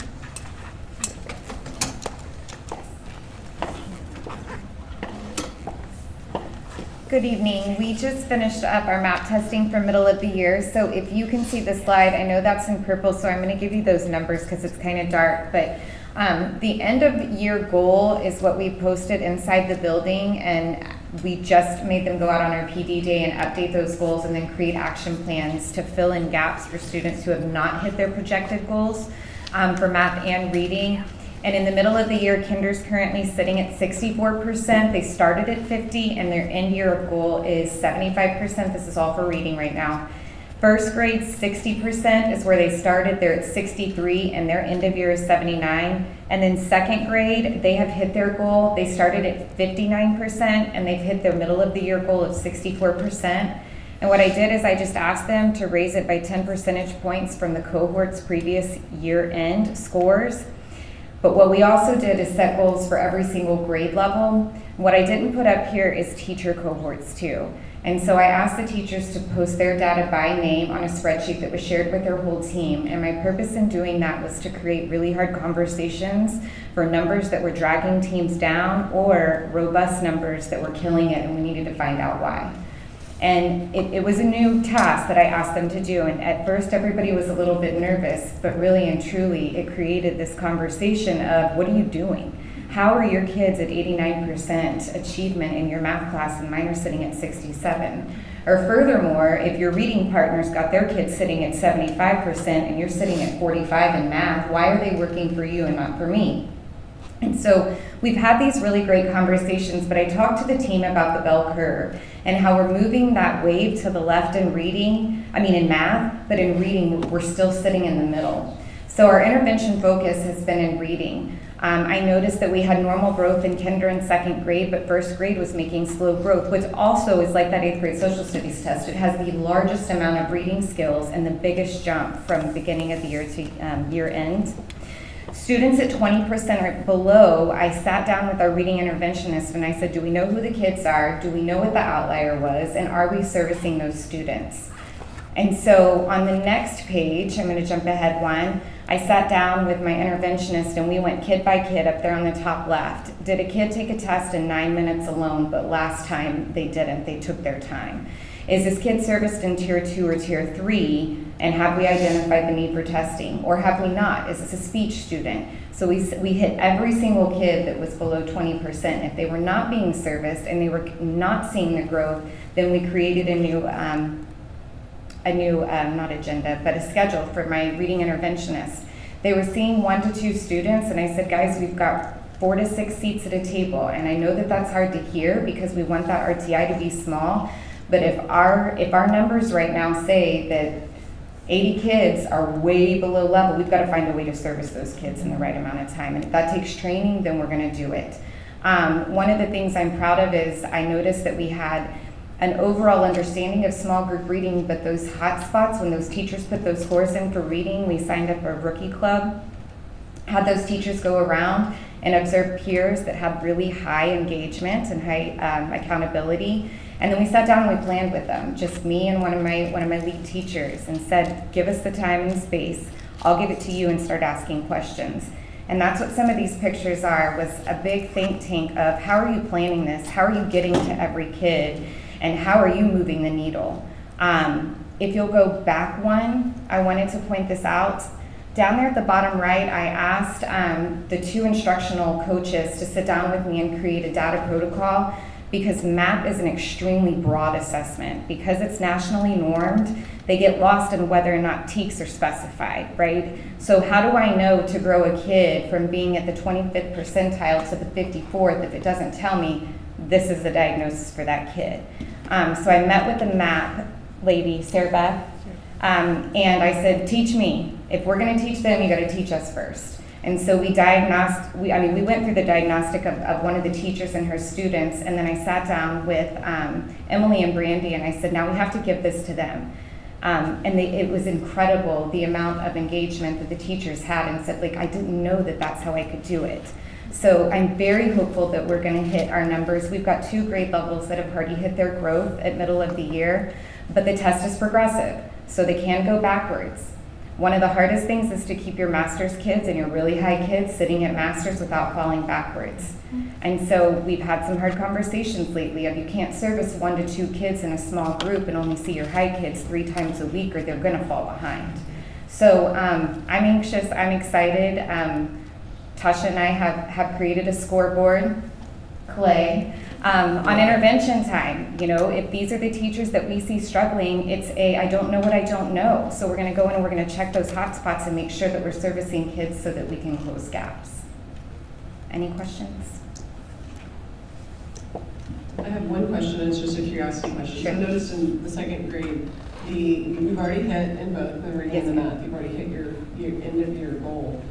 It seems that the goal that they set at those grade levels was considerably lower in terms of what they were trying to achieve. Is that due to that second grade of we're between the age of I'm still listening to it being read to me versus me being able to read it, or was it based on last year's? What was the guiding factor for setting that goal since it looks so much lower than the others? Yes, thank you for asking. It's exactly 10% points higher than the end of year from last year. So cohort was sitting at 54%, and so I raised it 10 percentage points. I couldn't quite comment on why those sat lower, but same thing with the math. I raised it exactly 10 percentage points. I will say, and I'm in talks with Natasha, that currently MAP has a cohort of K through 2 that assess, and it's read to them. Looking forward, we're thinking of ripping the Band-Aid because there's also a cohort that goes 2 through 5, and they don't read it to them. And me and Michelle have gotten together and said, as these second grades start drifting off after next year, they're not going to be on that K through campus. So we're probably going to see some of that data guys decline because it's going to go from it reading to them to they've got to read it all, which is what we expect grade level. But I would assume that some of these scores are probably going to dip, but it's only going to prepare them for when they're on those campuses with 3, 4, and 5 as well. And it's also going to get our teachers ready so that they have to take anecdotal notes. A lot of our teachers right now still are giving paper tests, and we know when they go to 3rd grade, they enter scores in Eduphoria, but those kids have to read that assessment online, take notes on their own, and so peeling that onion, but thank you for asking that. Anybody else? Thank you. Thank you. So it is officially a public hearing. At this time, I will open it up for questions from the audience or anyone that would like to explore or learn more about our performance data.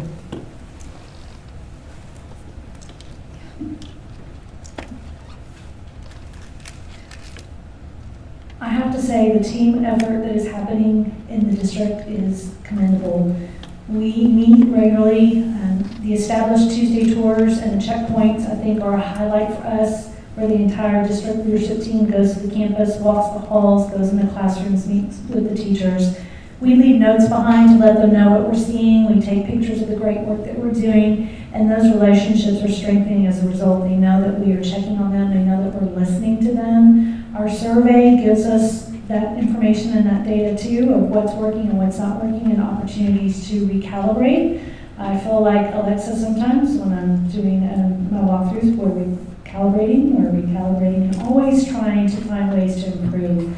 I know that this job's hard, and we've seen a lot of social media, unfortunately, reels where teachers are crying and brokenhearted about teaching and the whole stress of the job. We see that.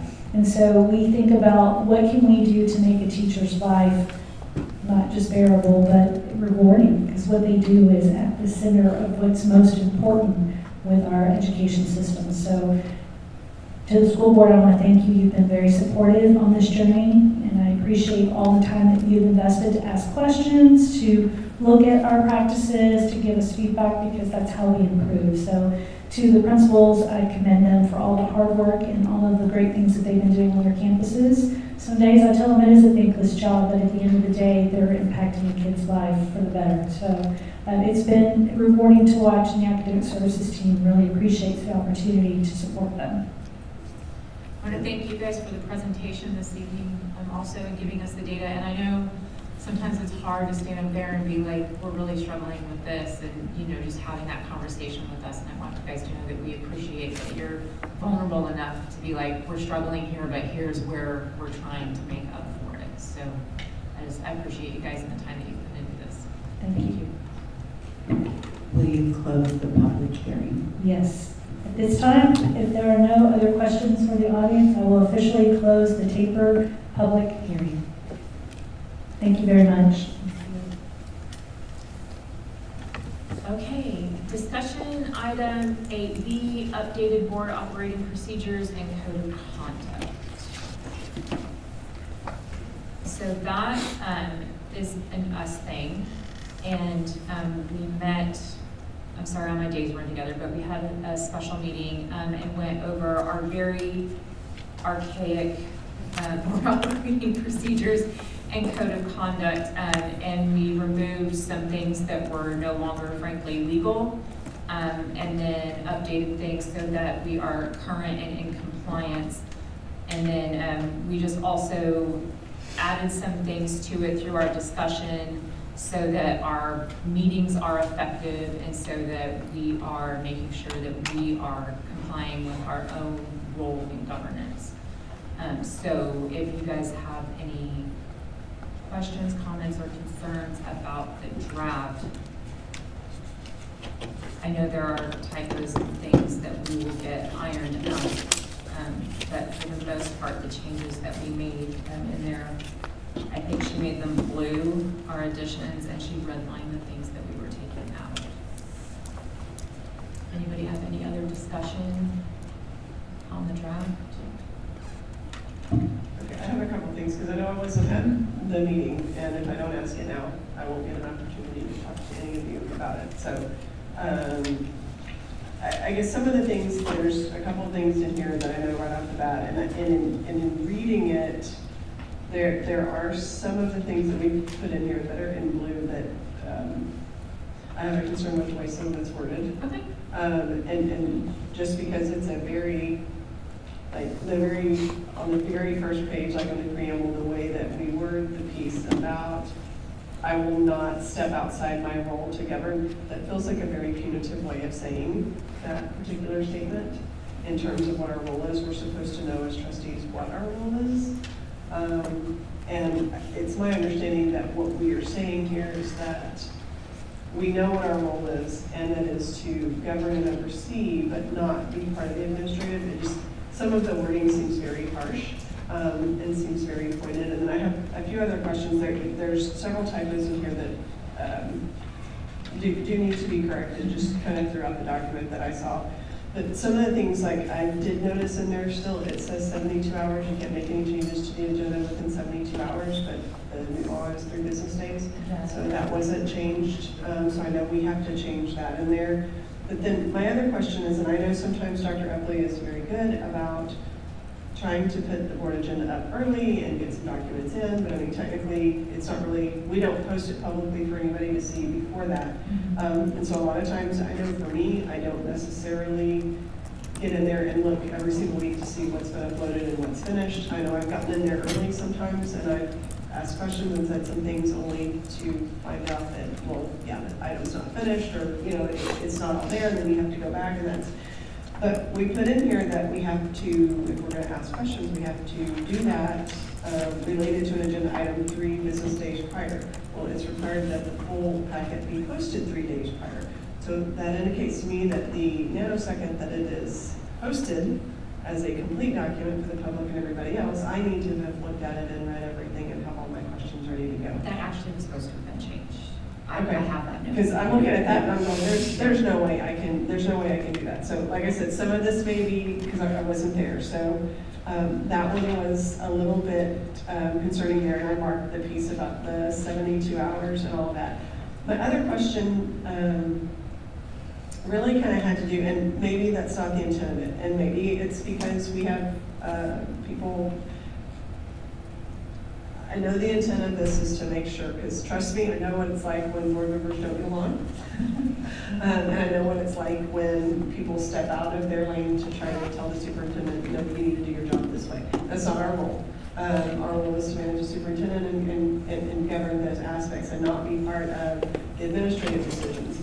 But in reading a lot of this, I really got the feeling of, oh, my role is to just approve everything that the superintendent says. And I'm not really supposed to question, I'm not supposed to ask questions, I'm not supposed to talk about it. It's a little bit concerning. Can you tell me what for me on that part in here so I can look at what you're looking at? Well, that was just kind of an in general comment about some of the wording in here on, let me go back to where that was. Well, the preamble is one of them. That was one of the beginning pieces.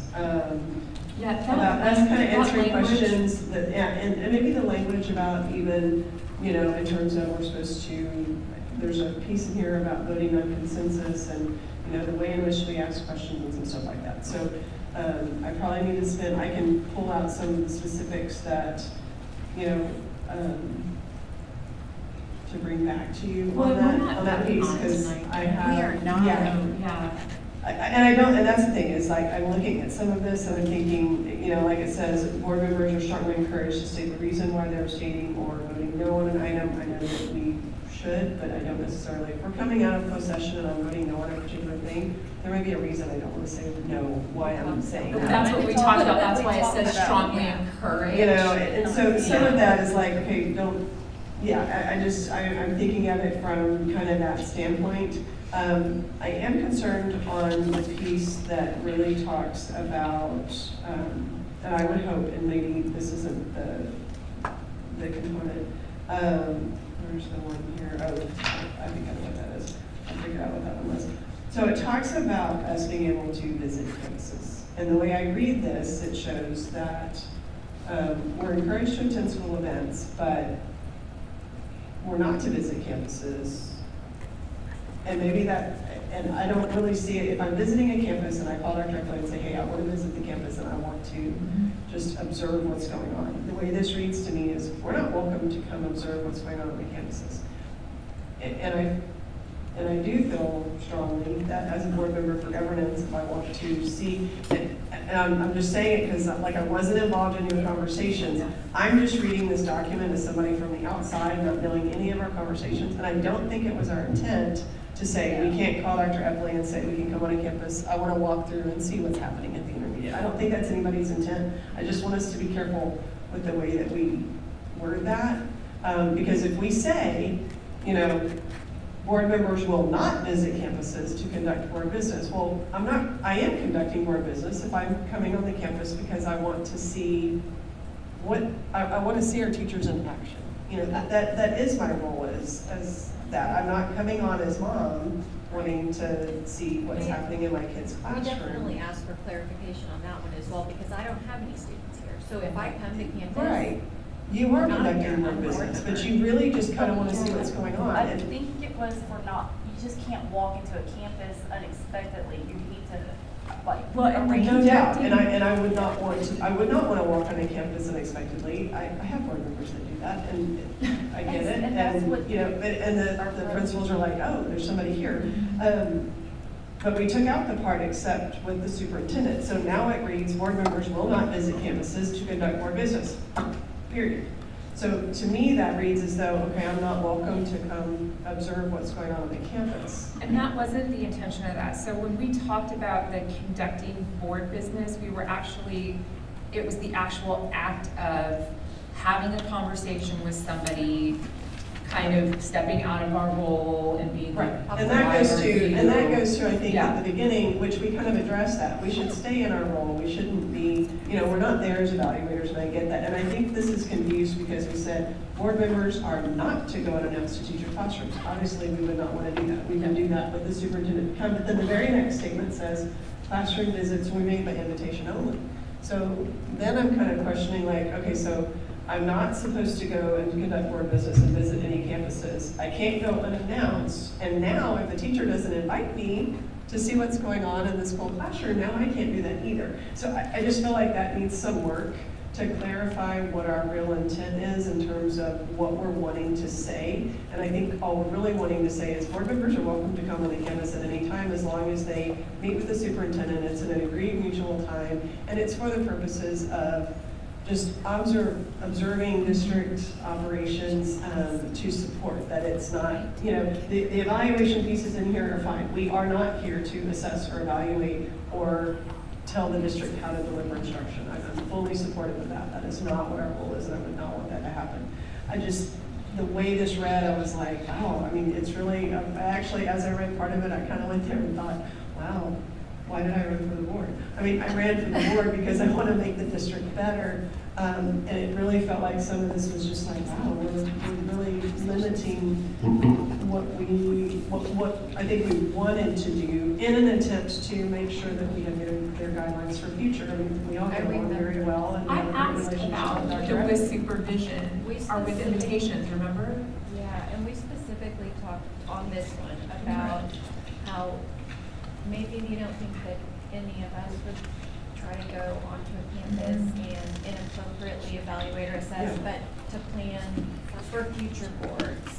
So we need to find, I guess, a compromise between making sure we have operating procedures that are strict enough, clear enough. Clear, I think. Clear, yeah, I think it's just the clarity. And I do think, Madam President, if I could please just clarify that this was a training with a TASB representative who had very specific examples, and she was using verbiage to help mitigate those examples. I think most of us are familiar with boards who want to come and do a walkthrough, kind of see what new, strategies we're using, or especially if we've started an innovative program, those kinds of things.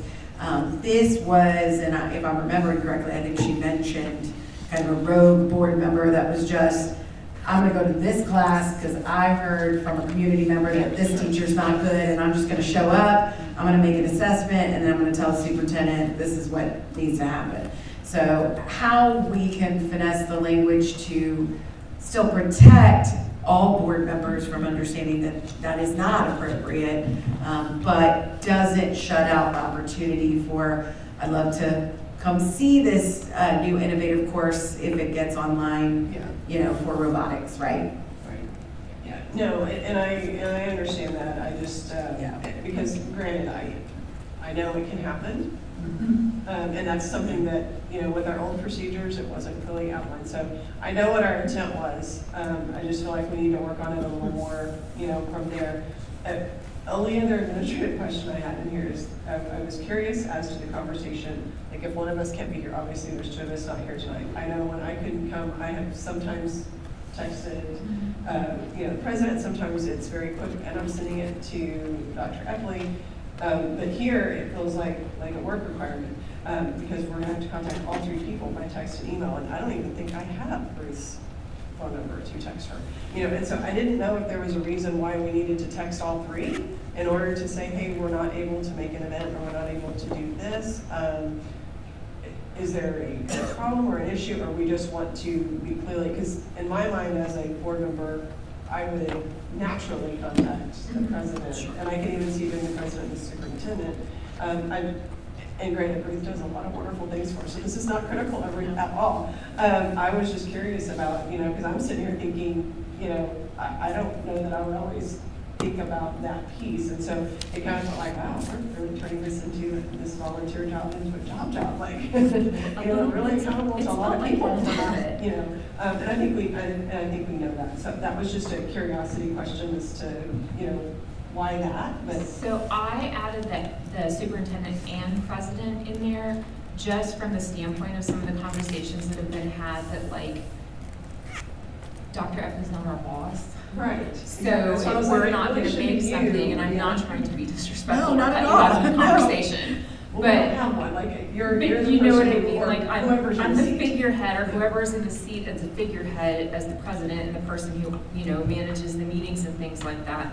That's the person who we should be communicating with if we're not going to be able to make it. Not that we can't communicate with our superintendent, but sometimes that, I don't want to say it gets blurred, but sometimes it's easy to forget that, we're actually managing the superintendent doesn't manage us. So I put that in there so that there was just that very clear, I don't want to say authority, because that's not exactly right. And I You know what agree. mean? I think we should designate who do we contact. Yeah. I was just curious because it says you have to do all three, and so I was like, wow, okay, so maybe there's something else going on. I think I would prefer it just to be, it's a board business item. It really should just be the board president and whoever is sitting in that seat for that. And I know there's a section in here about being a parent. I guess I'm very sensitive to that piece because I know, and I will say, that Tori has been an amazing principal at the junior high, because I have come to meet with her. One thing I would say in here that we don't have in here, and I know I had a conversation with Dr. Epley about it, because I think there was some confusion on her part. So this was just me being a district level person. Whenever I would set up a meeting to come to the junior high as a parent to meet with the principal, I was copying Dr. Epley on that. Not because I wanted her to do something, but because I wanted her to know that I was coming on campus for the purposes of addressing something with the campus. This kind of clearly says, it says some other things about being a parent, and you should not, that's the page that has the most typos on it. That we don't expect anything extraordinary, or that we shouldn't expect to get anything. I understand why we need to say that, because some people don't understand that. They think that that's their role. But I do think that if, and maybe it's not necessary. Maybe maybe the superintendent doesn't need to know that we're coming on campus for the purposes of addressing. But I'm wondering if that needs to be something that's put in there, that if we are going to be coming on the campus as a parent and not as a board member, I mean, obviously if we're coming on as a board member, we clearly said you need to let the superintendent know. I still feel like even if I'm coming to the district as a parent, even to meet about my child, I think the superintendent should still know, because I know that somebody would pick up the phone and call me and be like, so-and-so board member was on campus today, and they were, and so then that creates kind of a confusion. So that was one piece that I thought we might want to maybe add in there, as far as like just the communication piece, so that we are very clear about why we're coming on. And I think that really only applies to Dan and I right now, as far as having kids in the district, but it might not be future forward. I think that is a courteous communication to have, because I would think if I were in a superintendent role, and even though I knew my trustees had kids on campus, I still would not want to see one of them pulling up to this campus and walking in and wondering what that's about. I think as long as the expectation isn't that you, not like you, universal you, aren't expecting them to engage in whatever is going on between you, the parent, the teacher, and the admin, that you're not looking for any intervention on the superintendent level. I think that's. And I think the intent, if I'm remembering correctly when we were discussing, really was you only need to notify as a trustee if you're coming in the capacity of trustee, just because that could be quite daunting if you've got multiple kids and you're coming to watch the play, you have a parent-teacher conference, there's several things that you're kind of going through. I don't think anybody wanted to force people to have to, every single time I come forward, have to say. But I think that, again, the operating procedure is more of the guardrail piece. The courtesy piece, I think you could always do. But if y'all feel like that's necessary, I'm sure that wouldn't be hard to add, for sure. And maybe it's because I'm reading it differently, because there is, and the section that I am specifically talking about is the one where it talks about board members as parents. Like, I know that I don't need to necessarily tell you if I'm gonna come to the high school play. I have a high schooler, but my child is not in theater, but I may come to the high school play, or my kid may be somewhere. And I may not necessarily tell you that, or if I go to a baseball game or a football game. But this section here is specifically about board members as parents. And it says, make it clear that you are acting as a parent.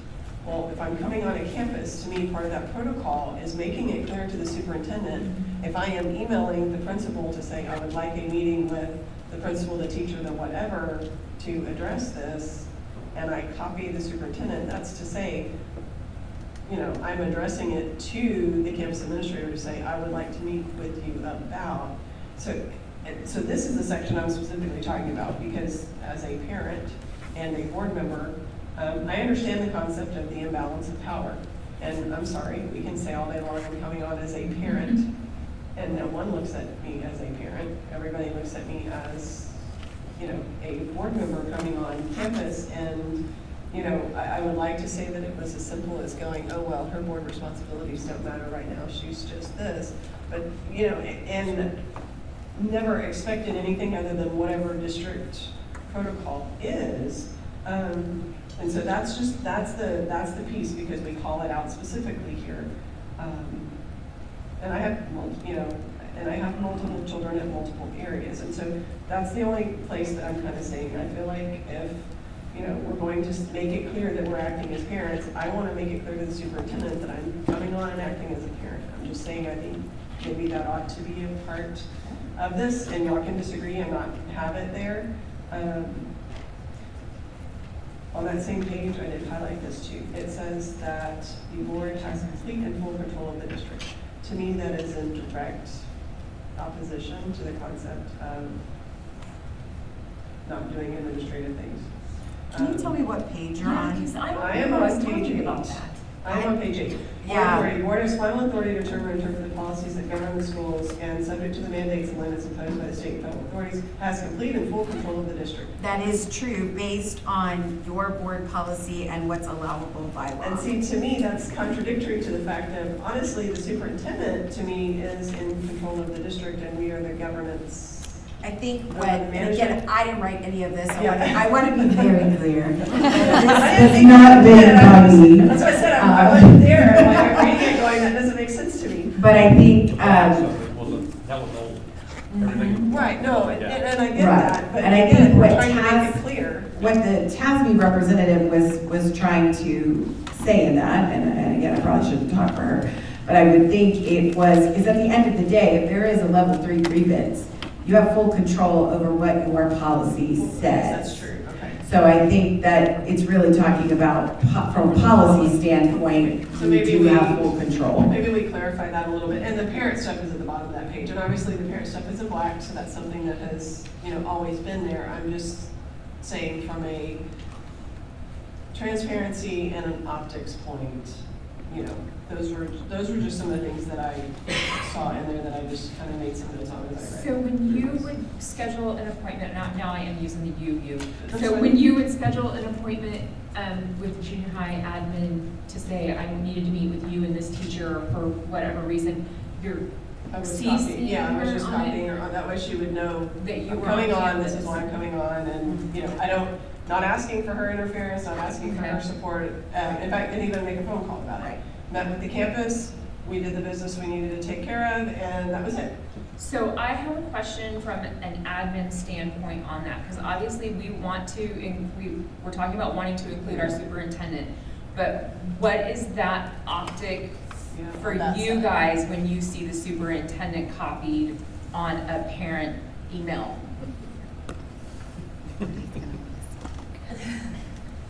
I won't bite, I promise. I'm just trying to make sure that people know why I'm coming on, because I've gotten the criticism on both sides. I don't want there to, it's gotta be intimidating, I guess is what I'm trying to get at. So I'm asking.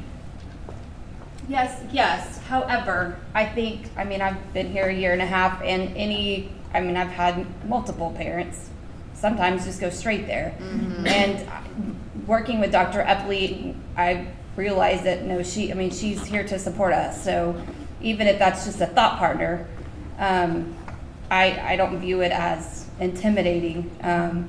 It's just, okay, she knows what's going on. Let's talk through it. Okay. I don't know. It doesn't bother me, because what I've learned in this district being small is that most everybody has hands in on everything anyway, and that's really good, because whenever it does go to her before they come to us, then she can support us if we're open. So there's not a whole lot of parent situations that we haven't all been in that we don't call her for anyway, because we look for direction a lot of times to make sure that we're in pace. So no, it doesn't give me fear. I don't have a problem with it. I think, where I stand on it is what I've said already, which is in the operational side of it, if it's daunting to the board member to have to say, I'm about to go on the campus, I'm about to go here, I'm about to go there. But if you're fine with that, it's transparent. It allows me to know that you're there. If I get a call that's like, hey, did you know board member is on our campus? I'm like, yes, I do. They're there as a parent, or no, I do. We already arranged that they were going to come see the math program, and I forgot to tell you about it, but they're coming to see the math program, right? Because likely I would have already called and said, yeah, they're curious about this new state-approved math curriculum. They'd like to see how it's working out. So we would arrange a time and all of that. I think that's obviously what the intent of all of this is, how you guys phrase it to make it feasible and transparent. I know as a district we'll be open to that. Because I don't have a problem with adding in on the parent part, if you're going to be there as a parent, to notify the superintendent. I just don't want to create, a tension situation with the admins. Because when I talk about this stuff, I'm not talking about us. I'm talking about the roles, the role of a trustee, the role of an administrator, the role of a superintendent, because we're not all always going to be here. So when we're talking through this stuff, that's where I'm trying to relate. So maybe we put for academic and discipline problems, because when I was a parent here, if I text Mandy every time I went to the school for Teen Mom, Booster Club, throwing, doing something for a fundraiser, she would be getting texts from me all the time, and then she would not like that. But I think if it's like a big core thing, like an academic problem or issue or discipline issue, maybe so, but I don't think Mandy would want to know that I was coming here to serve lunch to the coaches or something. Right, well, and where I'm coming from is exactly what you're talking about, is when we are contacting the campus to deal something specifically with our child. Right. Not to come on the campus to support the PTA, or coming on the campus to serve lunch, or, the hospitality for tennis, or whatever it is that we're involved in, that we may be involved in because of our kid. I'm not talking about those kind of things. I'm talking about, when I read that section on board member as a parent, I'm reading that as you were coming on the campus to address something specifically related to your child, whether that is a relationship with your child with a teacher, a discipline issue, a problem academically, maybe it's even special education issue. Like, obviously, if you're being called to an ARD, okay, everybody knows that the ARD is called. That wouldn't necessarily be a reason I would notify the superintendent. But if it's something that is outside of the norm, there has been an issue, and I need the campus to address this. That's kind of what I'm talking about, and that's the way I read that section on board member as a parent, not us just kind of doing what all other parents do. A lot of parents show up and just help, right? So maybe that's a little clearer on what I mean by that. We have the editable copy of this, right? We have a PDF of it. She sent us the PDF. Ruth and I were discussing that today, that once you guys have the edits that you'd like to see her change, whether it is her typos or actually changes to it, we'll need to talk to her about changing that or giving us access to change it, and then bringing it back next month for either further discussion or a vote. Sorry, I know it's a long meeting, so thank you. No, that would be great, and if we could have those kind of suggestions. In all of your Kobe's free time you have right now, if you could just, if you don't mind, and then we'll get some shot together that we can have zeros on. So, yeah. And on the preamble, that language that's on there is a little forceful. I will gladly admit that. And we pulled it. I look back, so I know we didn't drop that. Yeah, it's pieces of other stuff that was in our old one, but it wasn't. She took Yeah, it up. and I'll send you, and I redrafted it I just very quickly when I was writing it, I was like, it's really just, I think what we really want to say is, as a board member, I understand my role is to govern and oversee the management of the district, not participate in the day-to-day admin operations. I think that's really what we want to say. It says the same thing. It's just not as forceful in your face. I will not step out of my role. Oh, I didn't know anybody was stepping out of their role. Well, she kept saying that we know our role as elected officials, but for people that are thinking about running and for future, that's why she was putting it in there specifically. But we took the ethics out at the beginning, and she condensed it, and so we didn't see all of that until this copy. Yeah. And I think to piggyback on what she was kind of leading in her conversations is her experience too, and where this board has been fairly transparent, communicative. We aren't having those moments, she was pulling from experience with a board where you have to be firm, you have to say this is the way it is. And so I think how you guys choose to, color the language is important. All right, do we have any further discussion on the draft of the board operating procedures? Okay. We are going to move on to 8C with the second reading of the accumulated leave payment policy, DEC local. All right. Good evening once again, board.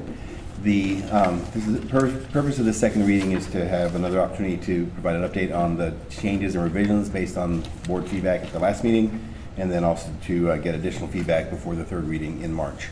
As we discussed at the last meeting, the purpose of the accumulated leave payment policy is multifold. That is to provide an additional benefit to our employees.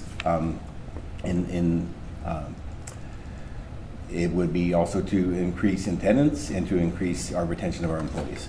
And so based on the feedback we had and the questions at the last meeting, we prepared a new draft. I did not provide the full draft because it's part of a lengthy policy, so I simply attached the actual language that would be related to the accumulated leave policy. And then per your recommendation last time, I also brought the draft language that would go into the employee handbook that would answer some of the more detail-oriented questions that you had.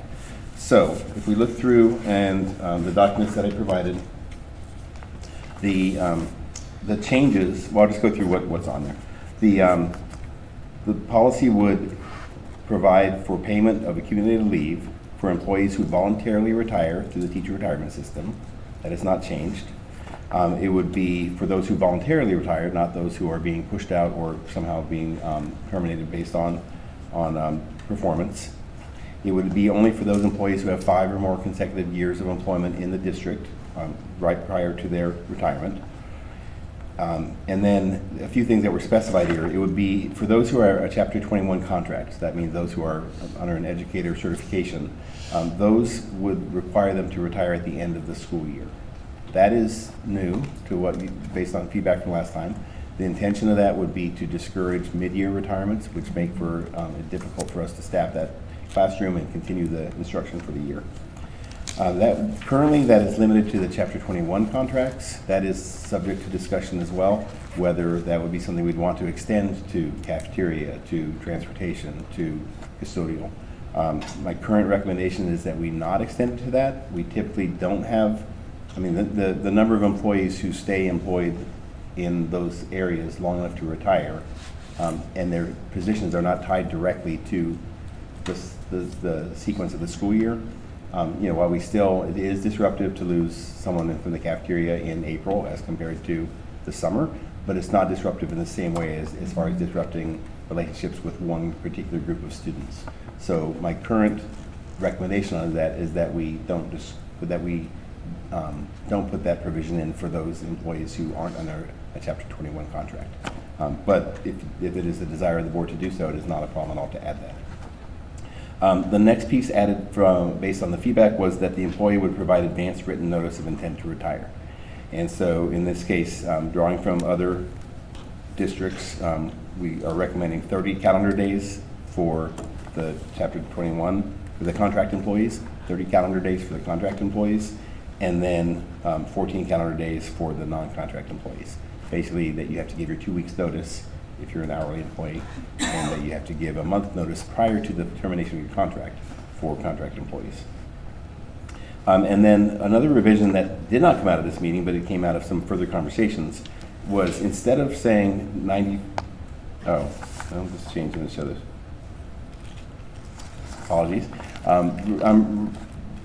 This says that it would be for 95% attendance the prior year. What I'm proposing to bring back for the third reading is instead of 95% attendance, which is basically based on around 10 days, is actually specifically say 10 days.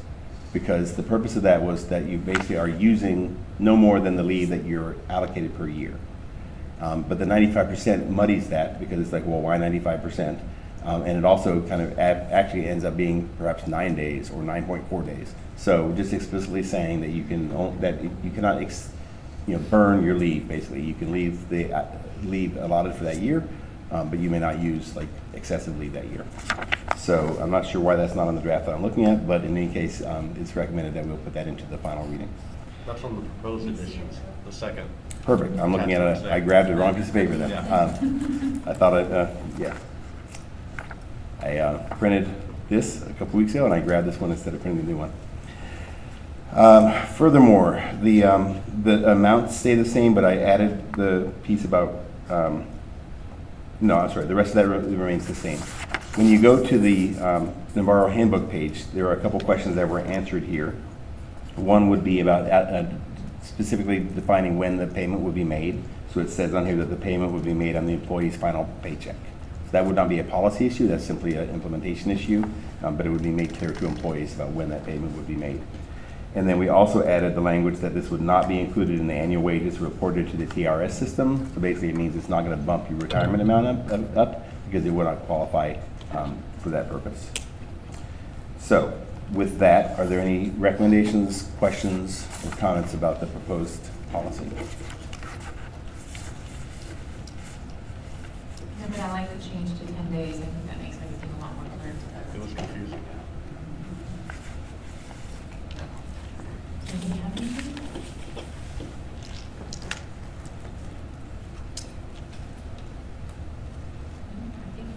Okay, so we'll bring that back to the third reading next month. And next month is after it goes into action, right? Yes. So it would be for this current year or for next year? It would go into effect next year. Okay.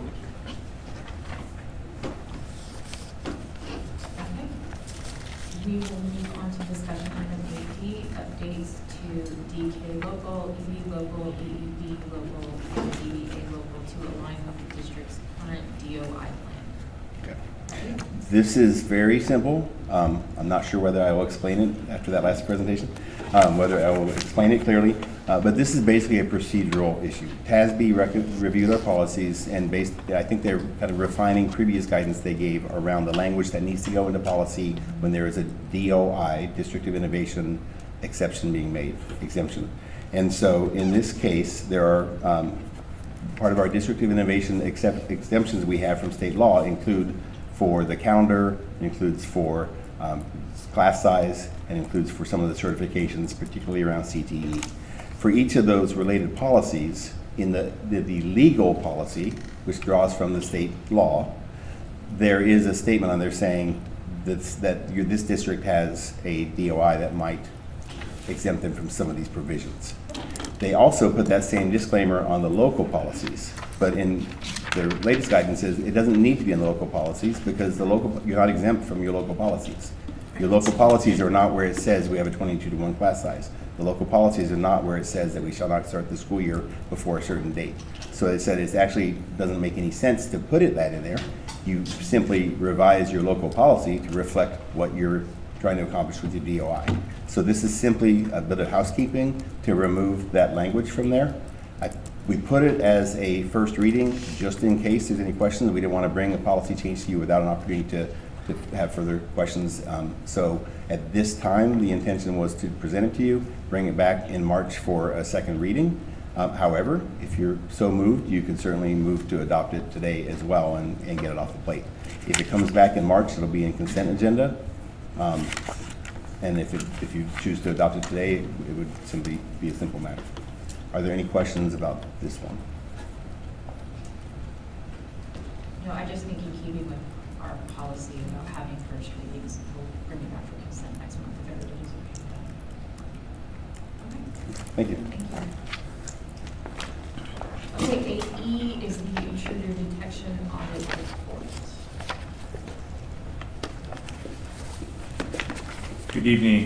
The purpose for this intruder detection audit report is a public announcement and informative piece of letting you all, the board, and the community know that the DEA did a random audit at one of our campuses. There was a finding on one of the campuses. What the intruder detection audit is the auditor comes out, checks our exterior doors, checks our logs, make sure that we are in fact checking our doors and our systems here. I do want to let you guys know that it wasn't a personnel issue of why there was a finding. It was a hardware issue.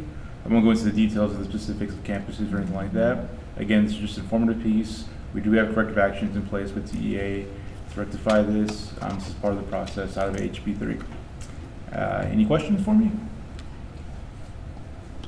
No, thank you for your time. Thank you for sharing that with us. Okay, 8F, intent to amend the Navarro ISD District of Innovation Plan to include the prior grievance policy. Okay, one more before our reports. So following Senate Bill 12, there were some changes to our grievance policies.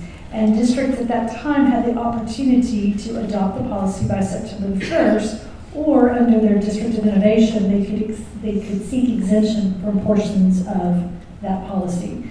We, as a district leadership team, have met, and we feel like our former grievance policy that we had in place was meeting our needs. In fact, it was more efficient because we could resolve things in a much more timely manner.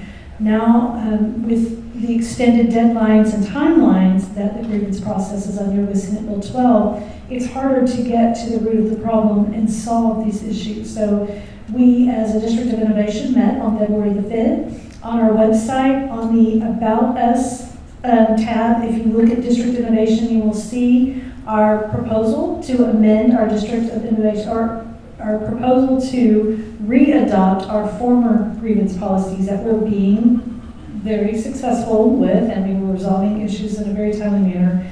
And then our timeline of events. We have to post our amendment for 30 days. That is posted under that section for the community to be aware of the fact that we do want to re-adopt our old policy. And then the District of Innovation Committee will bring it back to the school board at the March meeting for approval. If you approve it, we notify the commissioner that it has been approved, that we are seeking exemption from the Senate Bill 12 changes to the grievance policy, and we reinstate our former existing policies that the district successfully had in place. Questions, comments? I'm in full support of going back the other way. So this is just a question. Have we, as we get bigger, I'm just curious, have we seen an increase in the number of grievances that we're receiving or anything like that? I mean, just, and I ask because this new timeline is ridiculous. I mean, if somebody reports something, you don't even have camera footage that goes back that far anymore. So, I mean, I'm in full support of going back to the old policy because you're right, it is way more effective. But I mean, we've not really had an issue with that in the district before. Has that changed at all? No, I have not seen, since coming on board in the district, an increase in our grievance policy. I think, you know, or people wanting to file a grievance. I think if anything, now that we have the online system, we've had more people thinking that just saying I have a concern about something or I have a complaint or I'd like somebody to talk to me about it, they're inputting that in the grievance, and we're having to say, did you mean to file a grievance and go through the whole process, or did you just want to try to talk to the principal? Do you want to? And with the new policy the way that it is, even if they really wanted to address the issue with the principal, they can't start there. And so it really has kind of created some barriers, and absolutely to your point of 90 days later footage, or trying to interview a kindergartner in 90 years would be hard, but 90 days is even hard. Kindergartner in 90 days is 90 years. Yes. And so that's really the discussion we had with the DOI committee, and they were in favor of that, which is why we're bringing it to you and going through the process. And we have found that surrounding districts are also choosing to do that as well. Well, I want to comment to the fact, and I said this when the policy that we're currently using was implemented, with the way things can just be escalated, we were wading into management and not governance. And I don't know if that was their intention when they created that or not, but it was putting school boards in a bad position. So obviously I'll support it. You know, we do a great job of communicating with parents. There are those times when there might be the miscommunication or the missed opportunity to talk to a parent, but as leaders, we want that opportunity to sit down with our parents. Senate Bill 12 was a parent's rights. Parents already have rights, and we want them to know that we are in full support of any of their concerns. We're the first ones to pick up the phone, and if we can't answer the question, we're going to find someone that can and resolve the issue as quickly as possible. And so I think our district has been very effective. And to your question, in my department, I haven't seen grievances hardly at all in the term that I've been here. It's very, very rare. And I think that's because, as far as I could tell, and when my kids were here, the teachers and the administration was very responsive when we would have questions, comments, or concerns about anything. I never felt like I needed to go above somebody to get anything accomplished. So, to a testament of the teachers and the staff in our district, I think that you guys do a great job communicating with parents. I know there's always going to be a frustrated parent who, you know, either doesn't like the answer or wants to talk to somebody else. Like, I get that. But for the most part, I think that we have a very responsive and very open to communication team here. And I think that that's probably a large part of what keeps our grievances down, is because the communication is open. And some of that is also a testament to when people come to us, where, you know, send them back down the chain. Did you talk to the teacher? Did you talk to administration? Yes. So I think that all of us being on the same page with making sure that the parents who aren't satisfied with whatever's happening is talking to the actual person who can help them with it is where the importance in that lies. No, I think you are exceptional at that, because you are sometimes the one that hears the concern first, and I appreciate that so much. There are many, many times you've brought issues to our attention that we've been able to resolve very, very quickly as a result of the communication. So thank you to each of you for that as well. We try to do that as often as we can. Okay, so this is also... It's just for information and discussion. We'll bring it back. We do not have to take any action until the March board meeting. It will come back on the agenda as an action item. Okay. It does have to be an action item, or it goes into consent, it has to be action? Okay. I believe it has to be, since we're amending Oh, yes. our DOI plan, yes. Thank you. Thank you. All right, moving into our reports. Are there any questions on enrollment or the district financial reports? Anything that you need to share with us? No? Okay, if we don't have any discussion under reports, we're going to move into the consent agenda. And I think everyone is probably aware that we got an email today telling us that we're going to have to make some adjustments to the consent agenda. So, we're pulling two things, right? Yes. Okay. I have, let's start with, we're going to start with Q.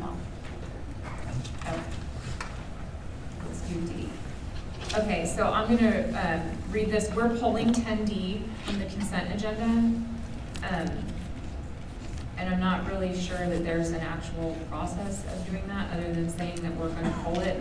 I'm going to read the email out loud for the record for what we have. So do you want to explain kind of what happened? Because if I just read this, it's No, absolutely. We do have Jason here if you have any questions, but we used our E-rate consultant for the Navarro South Elementary and Navarro ISD main campus primary ISP purchasing process. During the evaluation of that process, we did ask further questions of one of the vendors as we were working with Bartlett Koch, our contractor, regarding how big we needed some of the lines to be run. And upon having that conversation, realized that the bid that was submitted was not for a new campus, it was for an existing campus. And so in having that conversation, we discussed with the district's attorney as well as the E-rate consultant what needed to happen to make sure that the bids are in appropriately. And so we're going to come back to you, pulling this item, come back to you in March, where they are able to review the scope we asked for and have their best and final offers to us for reevaluation through the E-rate consultant, and then we'll bring that back to you in March. And it's just the people, the vendors who were part of the initial. Yes. Any questions before we do that? Okay, so so we're gonna remove 10D from the consent agenda. And then 10Q, we have new language on that, because there was I don't know if it was a typo, but it was the old, the old vendor got left in there instead of the new vendor. Yes, so the recommendation, administrative recommendation is the correct recommendation, but the language for action had a previous vendor when we've done a purchase of Chromebooks. So we wanted to make sure that the correct vendor was listed. And so you have that individual sheet in front of you if you're going to call that motion that shows you the correct vendor. So we're gonna do a motion. If we're gonna do a motion, we're gonna do the motion and vote on this as an action item separate from the consent agenda. So does anybody have any questions about item 10Q? 10E doesn't have anything to do with 10D, correct? Correct. That one stands. That's just replacing. Yes. Because it says Navarro Elementary South on E. Do you want to explain It that? has hardware for South, but That's not the just ISD. hardware. Okay, Correct. okay, gotcha, okay. Okay, if there are not any questions or any discussion on 10Q, then I'll call for a motion.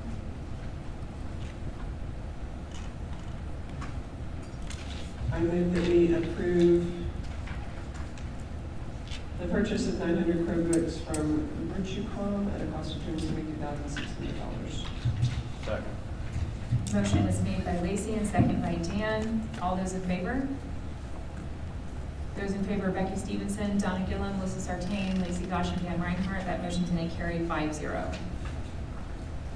Okay, and then as to the rest of the consent agenda, does anyone have any discussion, comments, or questions about anything in consent? If there's not, then I'll call for a motion on the consent agenda. I move that we approve the consent agenda as presented, excluding 10D. Second. Okay, the motion was made by Lacey, second by Donna. All those in favor? Those in favor, Becky Stevenson, Donna Gillum, Melissa Sartain, Lacey Gosh, and Dan Reinhardt. That motion today carried 5-0. And with the conclusion of the consent agenda, the board is going to go into closed session pursuant to Texas Government Code 551074 to discuss the employment and resignation of professional personnel to include teachers and other professionals. Pursuant to Texas Government Code 551072 to deliberate the purchase, exchange, lease, or value of real property, consideration and possible adoption of a resolution authorizing the conveyance of the proposed warning siren easement to the city of Seguin, Texas. Any related action will be taken in open session. The time is 8:27, and this meeting is in recess.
I don't have, it's not all loaded for me.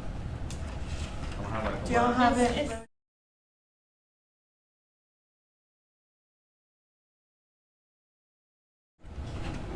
Do we need to read back? You gonna read it? I'll read Do you need to Okay. read this back? I do need to read these back.